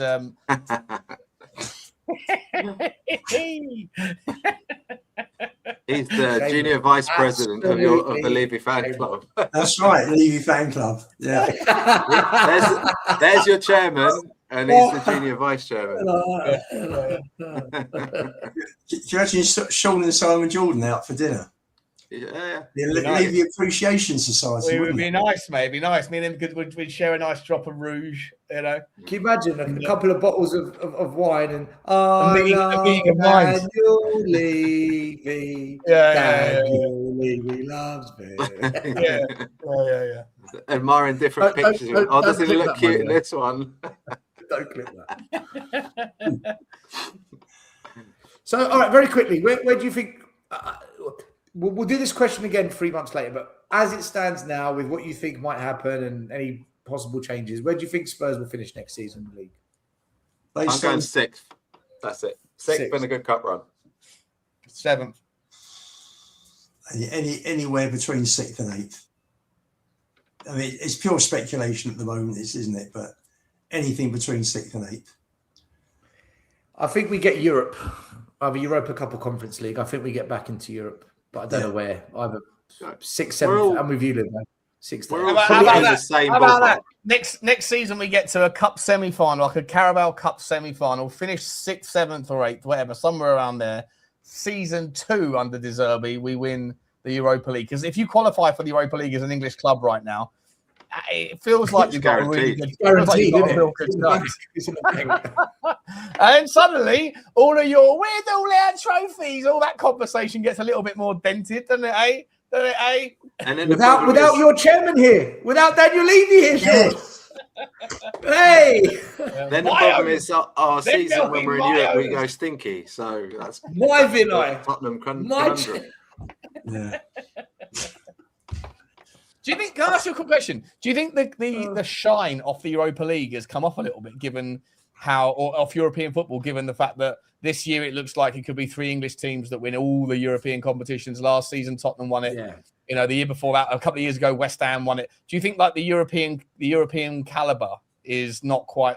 Is it? I think it's more difficult to win the Carabao Cup than it is to win the Europa League. By the way, it is. I think it's the squads. The squads in England are so much stronger. And the depth is better, and that's the issue. I think some of the Spanish teams have got a good first 11. PSG obviously got a great squad, but a lot of the rest of them there's not the depth, and I don't think if they get injuries and when they have to play the extra games, it doesn't suit them. Whereas the English clubs can rotate more and I think the other thing also is that the way the English play, which is high intensity, I think the Europeans don't play that way. Obviously, the cream rises to the top in Europe. You know, like you obviously PSG, Bayern Munich, etc. But talking generally, you know, we're talking Europa and Conference. I mean, last year it was us. This year it was Villa. Last 3 years on the Conference have been West Ham, Chelsea, and now Palace. Yeah. And I think at a slightly lower level than elite, I just think it's the money that's involved. The money that brings the players. We've got some of the best coaches. Bournemouth might actually win Europe next year in their debut season. How crazy would that be? Depends who the manager is at Bournemouth. Marco Rose. Yeah, Marco Rose. Oh, really? He's not. I like Marco Rose. He's all right. I mean, it's refreshing, isn't it? In next year's Europa League, you've got Bournemouth, Sunderland, and Crystal Palace representing England. The fact that last year's final was the team that finished 17th versus the team that finished 16th in the Premier League, I think that pretty much sums up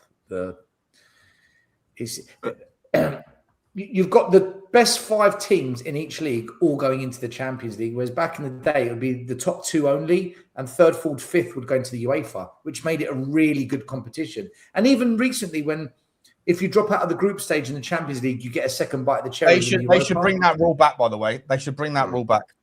Sean, I disagree. I think what they should do is they shouldn't allow 5 teams from a country to be in a competition that classes you champions of Europe. I think if you come 1st or 2nd, only then should you go into the Champions League and make it a proper Champions League. I like the old format. I don't like this new format of the Champions League. I know it benefited us and we probably crashed out, but I just think it makes it more of a sure thing that the big clubs are going to go through, and I prefer the sort of peril you used to get in the old group format. Right, but Ferg, this is what people like Fiorentina Perez wanted. A league that takes the jeopardy out of it. I know. I just don't like it. Personally, I prefer the old format. I thought there was more peril in it for everyone. That's right. Like when we went through on our route to the final, that was touch and go where we're going to go through. I think they should change something. Like either the Conference League needs to just become a straight knockout tournament, where like from round 1 till the final, it's just like the FA Cup. You either qualify or you don't. 2 legs get through. They need to change something because it's a little bit arduous. It's a little bit too much. There's too many fucking nobody teams in there, and I personally think the Europa League has been massively de-leveled. I don't like the away goals being gone. I like the peril of that. Yeah, the away goals was a good thing as well. And Tom Kingham brought that up as well. There's just too many shit teams in it now. The Europa, the teams that are in the Europa should be in the Conference League, and the teams that come third, fourth, even fourth and fifth in really, there's no way we should have been in that competition this year. What are Bodo Glimt doing in that? Paphos, mate. Paphos, I live in Paphos, right? Cyprus is a non-entity in football. How have we got Paphos FC in the Champions League? Mate, they wouldn't even win the Conference League. Do you know that? Paphos wouldn't even win the Conference League, and they're in the Champions League. It doesn't make sense. Who won the Cypriot League? Still, who won the Cypriot League this year? Ammonia. That stinks. Well, I hate them. So your pun is welcome. Oh, yes. Come on, that's amazing. No, I said your pun is welcome. I hate them. Thank you very much. Look, I support their arch rivals. Oh, well, I'm happy because my other team, Deportivo La Coruña, are back in La Liga for next season. So I selfishly wouldn't mind Bergvall going on loan to Deport. Ferg, when I was growing up, they were such a good team. They had a striker called Diego Tristan. I remember. I've seen them play many times at the Riazor, and I saw Diego Tristan play, Rivaldo, Bebeto, Mar Silva. Yeah. They were a great team. Jalminia. What a team. Was it Deportivo that beat Arsenal in the Euro? Was it the team Naim played for? Or was that someone else? That was Zaragoza. They're down to the third. Yeah. They've got relegated to the third tier now. They're really. They're doing the Leicester. They're doing the Leicester City. We won the Spanish League in 2000, 2001, beating Real Madrid, Galacticos, and Barcelona to the title. And we got 100% record. We've been in 5 Spanish cup finals. We won all 5 of the cup finals we've ever been in. We won 100% record. So. Do you know, in just the 30 seconds you were talking there, your enthusiasm for Deportivo is so different to Tottenham, you know that? Well, it's because it's taken 9 years. It's taken 9 years to see them back. I don't blame you. I don't blame you. You're talking to someone that wanted us to get relegated, right? I know, yeah. So I'm very happy for that. I love that team. Yeah. I've got a soft spot for Deportivo. They're good memories growing up. Yeah, the 4-0 AC Milan game was mental as well because we lost the first leg 3-0 and beat them and knocked them out. Yeah. So are you sort of 6th, 7th still for next season? I think we either just somehow squeeze into Europa or most probably we get Conference League. But I do think we'll get into Europe only because we only have 1 game a week, and I'll be shocked if De Zerbi doesn't get a decent level of backing in the summer, some level of protection. And you've got 9 teams from the Premier League in Europe next season, so Spurs will be on Monday and Fridays on quite a few occasions. A lot, unfortunately, and Sundays. Yeah, I hate that because that means I have to watch the game live at 10 p.m. So I don't finish till after midnight. That's really fucking annoying for me. Yeah. I'm like those overseas fans from America and Canada that complain about the kickoff time. Yeah, no, we had that a few times a couple of years ago, didn't we? When we were out of Europe. Yeah, Ange's first year. Oh, Ange. Oh, mate. Listen, let's wrap it up there. It's been a good show. We've discussed the highs and lows of this season and ended up with another bashing of Sean Butler as he deserves. Mate, there was no bashing commenced at all. Just absolute waffle being spoken. Johnny sounded like a Dalek for most of the show as well. That was enjoyable. So poor guy. Could you imagine when we did? Would you buy or sell instead of sell? He'd go exterminate. Exterminate. I'm going to start calling him Davros. Davros.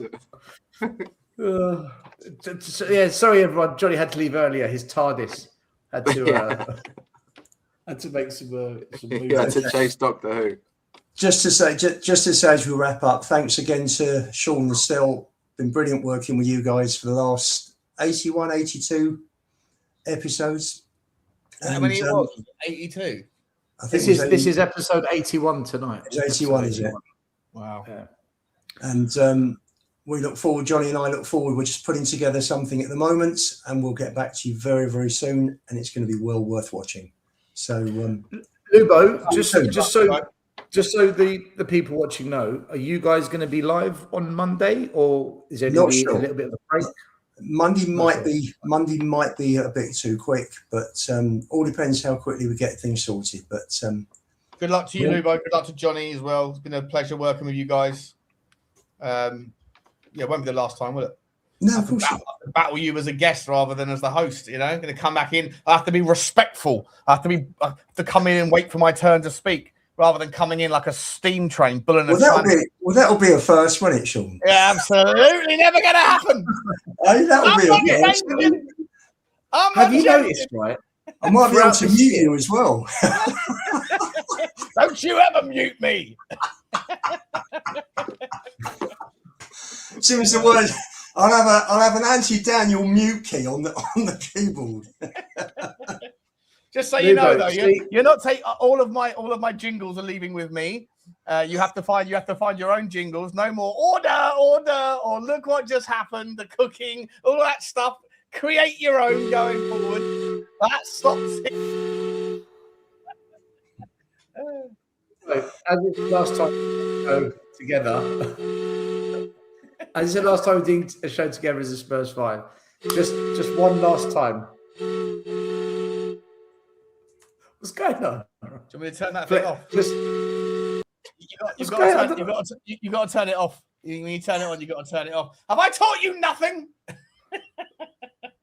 Lubo, one last time from me to you. One last time.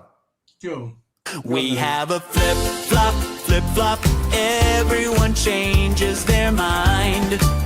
Like they didn't say that last time.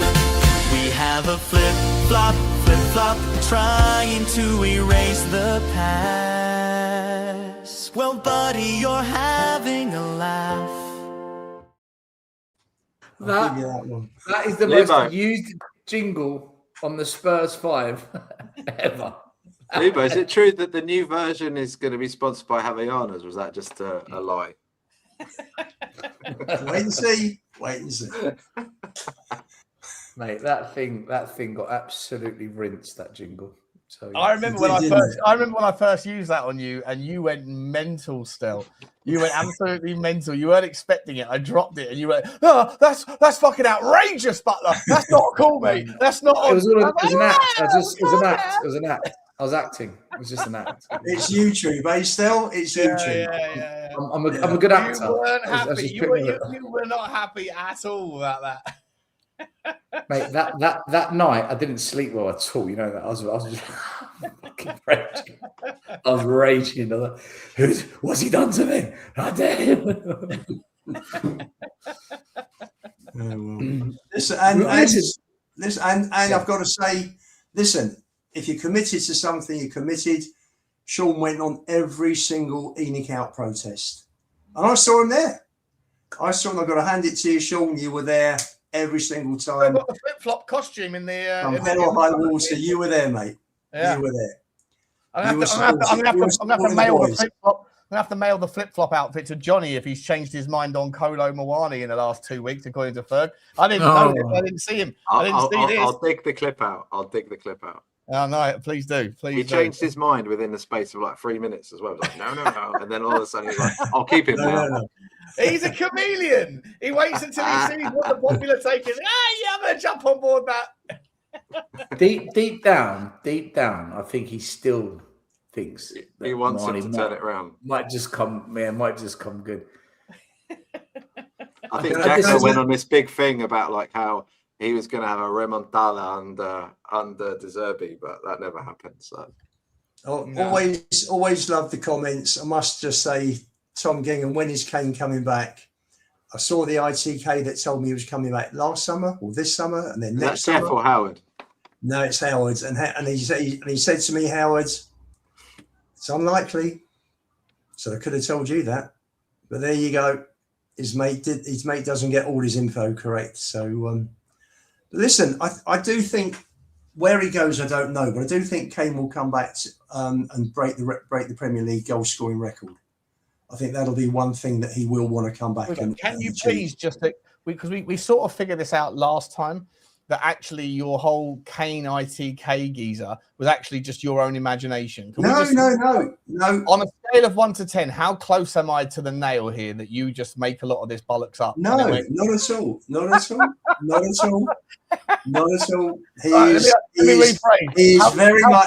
He's very much alive. A bit like your guy at Luton. I mean, But that guy just got it wrong. And need I do it? I could go and get him to come on and acknowledge it. Is your guy real, or is he a figment of your Lubo imagination? No, I'll tell you what I'll do for next season when I see him, because he sits in the same block as me. I'll take a video and he can say, guys, I did say about Harry. So I'm more than happy to and put it on the show so everybody's clear and everyone can meet Howard. There you go. Finally, we can meet him. We've got one more super chat. Koi Charles Spurs, thank you very much. After sell loan, lol, we have a great seven-a-side team. Stel, did you just call him Koi Charles Spurs? I'm sure I heard you say Koi Charles Spurs. Yeah, I did. Yeah. After taking a year, he's still reading it phonetically. Nice. No, and listen, it's 12:30 p.m. here. Yeah. And Hull are back in the Premier League. So congratulations, Hull will be walking down the road through the park and into the stadium next season. Have you been to that stadium before, Lubo? I did. I've been once. I remember we were behind the goal, and I remember we won 5-1. Is it the MKM? Is that what it's called? The MKM? Trying to think. Is it KC? No, it's not KC. I'm trying to think what it's called. We won 5-1, and Defoe hit a shot from 15 yards, and I don't think I've seen a harder shot hit the back of the net. He leathered it. And it was a really good trip up. You park your car, you walk through the park, and there's the stadium. So it's the MKM Stadium now or something. Yeah, it is. Is it? Yeah. It's a rugby pitch in it most of the time. Another super chat from Henry Wrong TV 1 of the many accounts that you have. Stel and Sean to join back before the end of season 2-1. I don't know what the 2-1 half. 2-1. 2-1. Oh, odds. 2-1. Yeah. No, I've got too much going on. I've had a wonderful time though. It's been a lot of fun, but all good things must come to an end. And but I wish everybody the best with all of their endeavours, and I hope that everybody continues to support. Well, are you going to rename the channel, Lubo? Is there a whole? Yes, we are rebranding the channel. Okay. Well, whatever it's called, Flippity floppers. Flip Flop FC. Yeah. No, Flip Flop Tottenham Hotspur, like the song. Havana Hotspur. Still, have you changed your channel from Stelligation? Yeah. My channel's changed a month ago. Yeah. From Stelligation. Yeah. Yeah. Shameless. It wasn't a good marketing wise. It wasn't landing anymore. Yeah, I had to change. It was Stelios, then it was Stel 10S, then it was Steligation. So you've had as many channels as we've had managers in the last 12 months. Yeah. And if we sack De Zerbi, I'll change my channel again. Yeah. I'll get a new channel now. Cool. What a season, eh? What a season. No, I'm sticking Tottenham away. Ole, I'm sticking with that. I'm not changing that one. Yeah. Listen, it's a great name. And I'm sure we'll be singing that song quite a bit next season. That's what I was actually called in the beginning. Anyway, by the way, guys, make sure you follow Sean Butler, Spurs Talk Show TV. Third, promote your channel. Tottenham Touchline. It's myself, Jacko, Christian, and our motley crew of guests that come on. If you put at Tottenham Touchline into YouTube, you find us. And yeah, please give us a watch and hopefully like and subscribe. Check out the boys over there. And if you can't find us, look on Spurs Hub and you'll find us on there. Yeah, get on the Spurs Hub. Cheeky little Spurs Hub. Oh, I appreciate that one. Nice one, Ferg. Yeah, don't forget Spurs Hub, your one-stop shop for all of your fan content. And I've just been building out, we got our own thing called Hubber, which is a new Twitter. It's going to be not replacing Twitter, competing with Twitter, which is going to be a slow burn, but it's basically a complete clone, completely ripped off Twitter. So that's going to be fun. Get over there soon. Elon Butler. Elon. Yeah. Daniel Butler. Sean Musk. Elon Butler. Daniel Elon Butler. Yeah, maybe. Daniel Butler Lewis Musk. Yes. Jesus Christ. You know Sarah from the Spurs stand. You know Sarah from the stands? Sarah, lovely Sarah. Yeah. She messaged me yesterday going, Sean, appreciate everything you're doing with the Spurs Hub. It's really, really cool and everything. You know, love it. Just in case you weren't aware, the branding is a little bit similar to a certain other website. She's like, are you aware of that? I was like, I'm aware of that, Sarah. Why are you aware of that? What are you doing that you're aware of that particular branding? What are we doing here, Sarah? Open yourself up like a can of baked beans, girl. Open yourself up there. And what did she say? What did she say to that? I don't think she got the joke, to be honest. I can't remember, but I laughed. I pissed myself laughing. Yeah. That doesn't look like Reebok. That's not Reebok. No. Exactly. So let me just finish off. Also, Savile was with us the first 3 months, so thank you very much to him. And also all the guests that have been on over the last 10 and a bit months. It's been great fun having everybody on. It's been superb. It's been superb. 100%. And we'll see you soon. We'll see you very soon. Guys, as always, thank you very much. Like, subscribe, hit notification bell. Check out the rebranding of this channel. Check out Sean's channel, my channel, Ferg's channel, and Sam's channel as well. Until next week, whenever the guys are back on. Take care. And for the last time, bye, Jeff. Bye. Yep. Jeff's listening tonight as well. So and Howard as well. Don't forget Howard. Big up my channel. Levy. In Levy we trust. Yeah. He's gone. Yeah. Sean, I hate to tell you that. I hate to tell you this, Sean, but he went nearly 9 months ago. When they said we've got problems and they're bigger than we thought, what they actually meant was we let go of Daniel Levy and we didn't realise what a big hole that was that we were leaving behind. Or how many problems he actually left with them. So there is that as well. There you go, Sean. Lubo and Sean Levy to be continued, I'm sure. Yeah. No, he's finished. The whole spiel he gave for 6 years is done. He's good. He's over. Right. I know. He's changing direction. What are you talking about? 6 years? He's changing direction. The Spurs Hub is a massive deflection to protect him. Is that just talk about this? Let's talk about that. He's got a special Levy Hub section. You're out. The Spurs Hub is no longer. I don't want to be in it. I don't even want to be in it. I'm just helping you out. I'm helping you out. Right. Bye. Cheers, guys.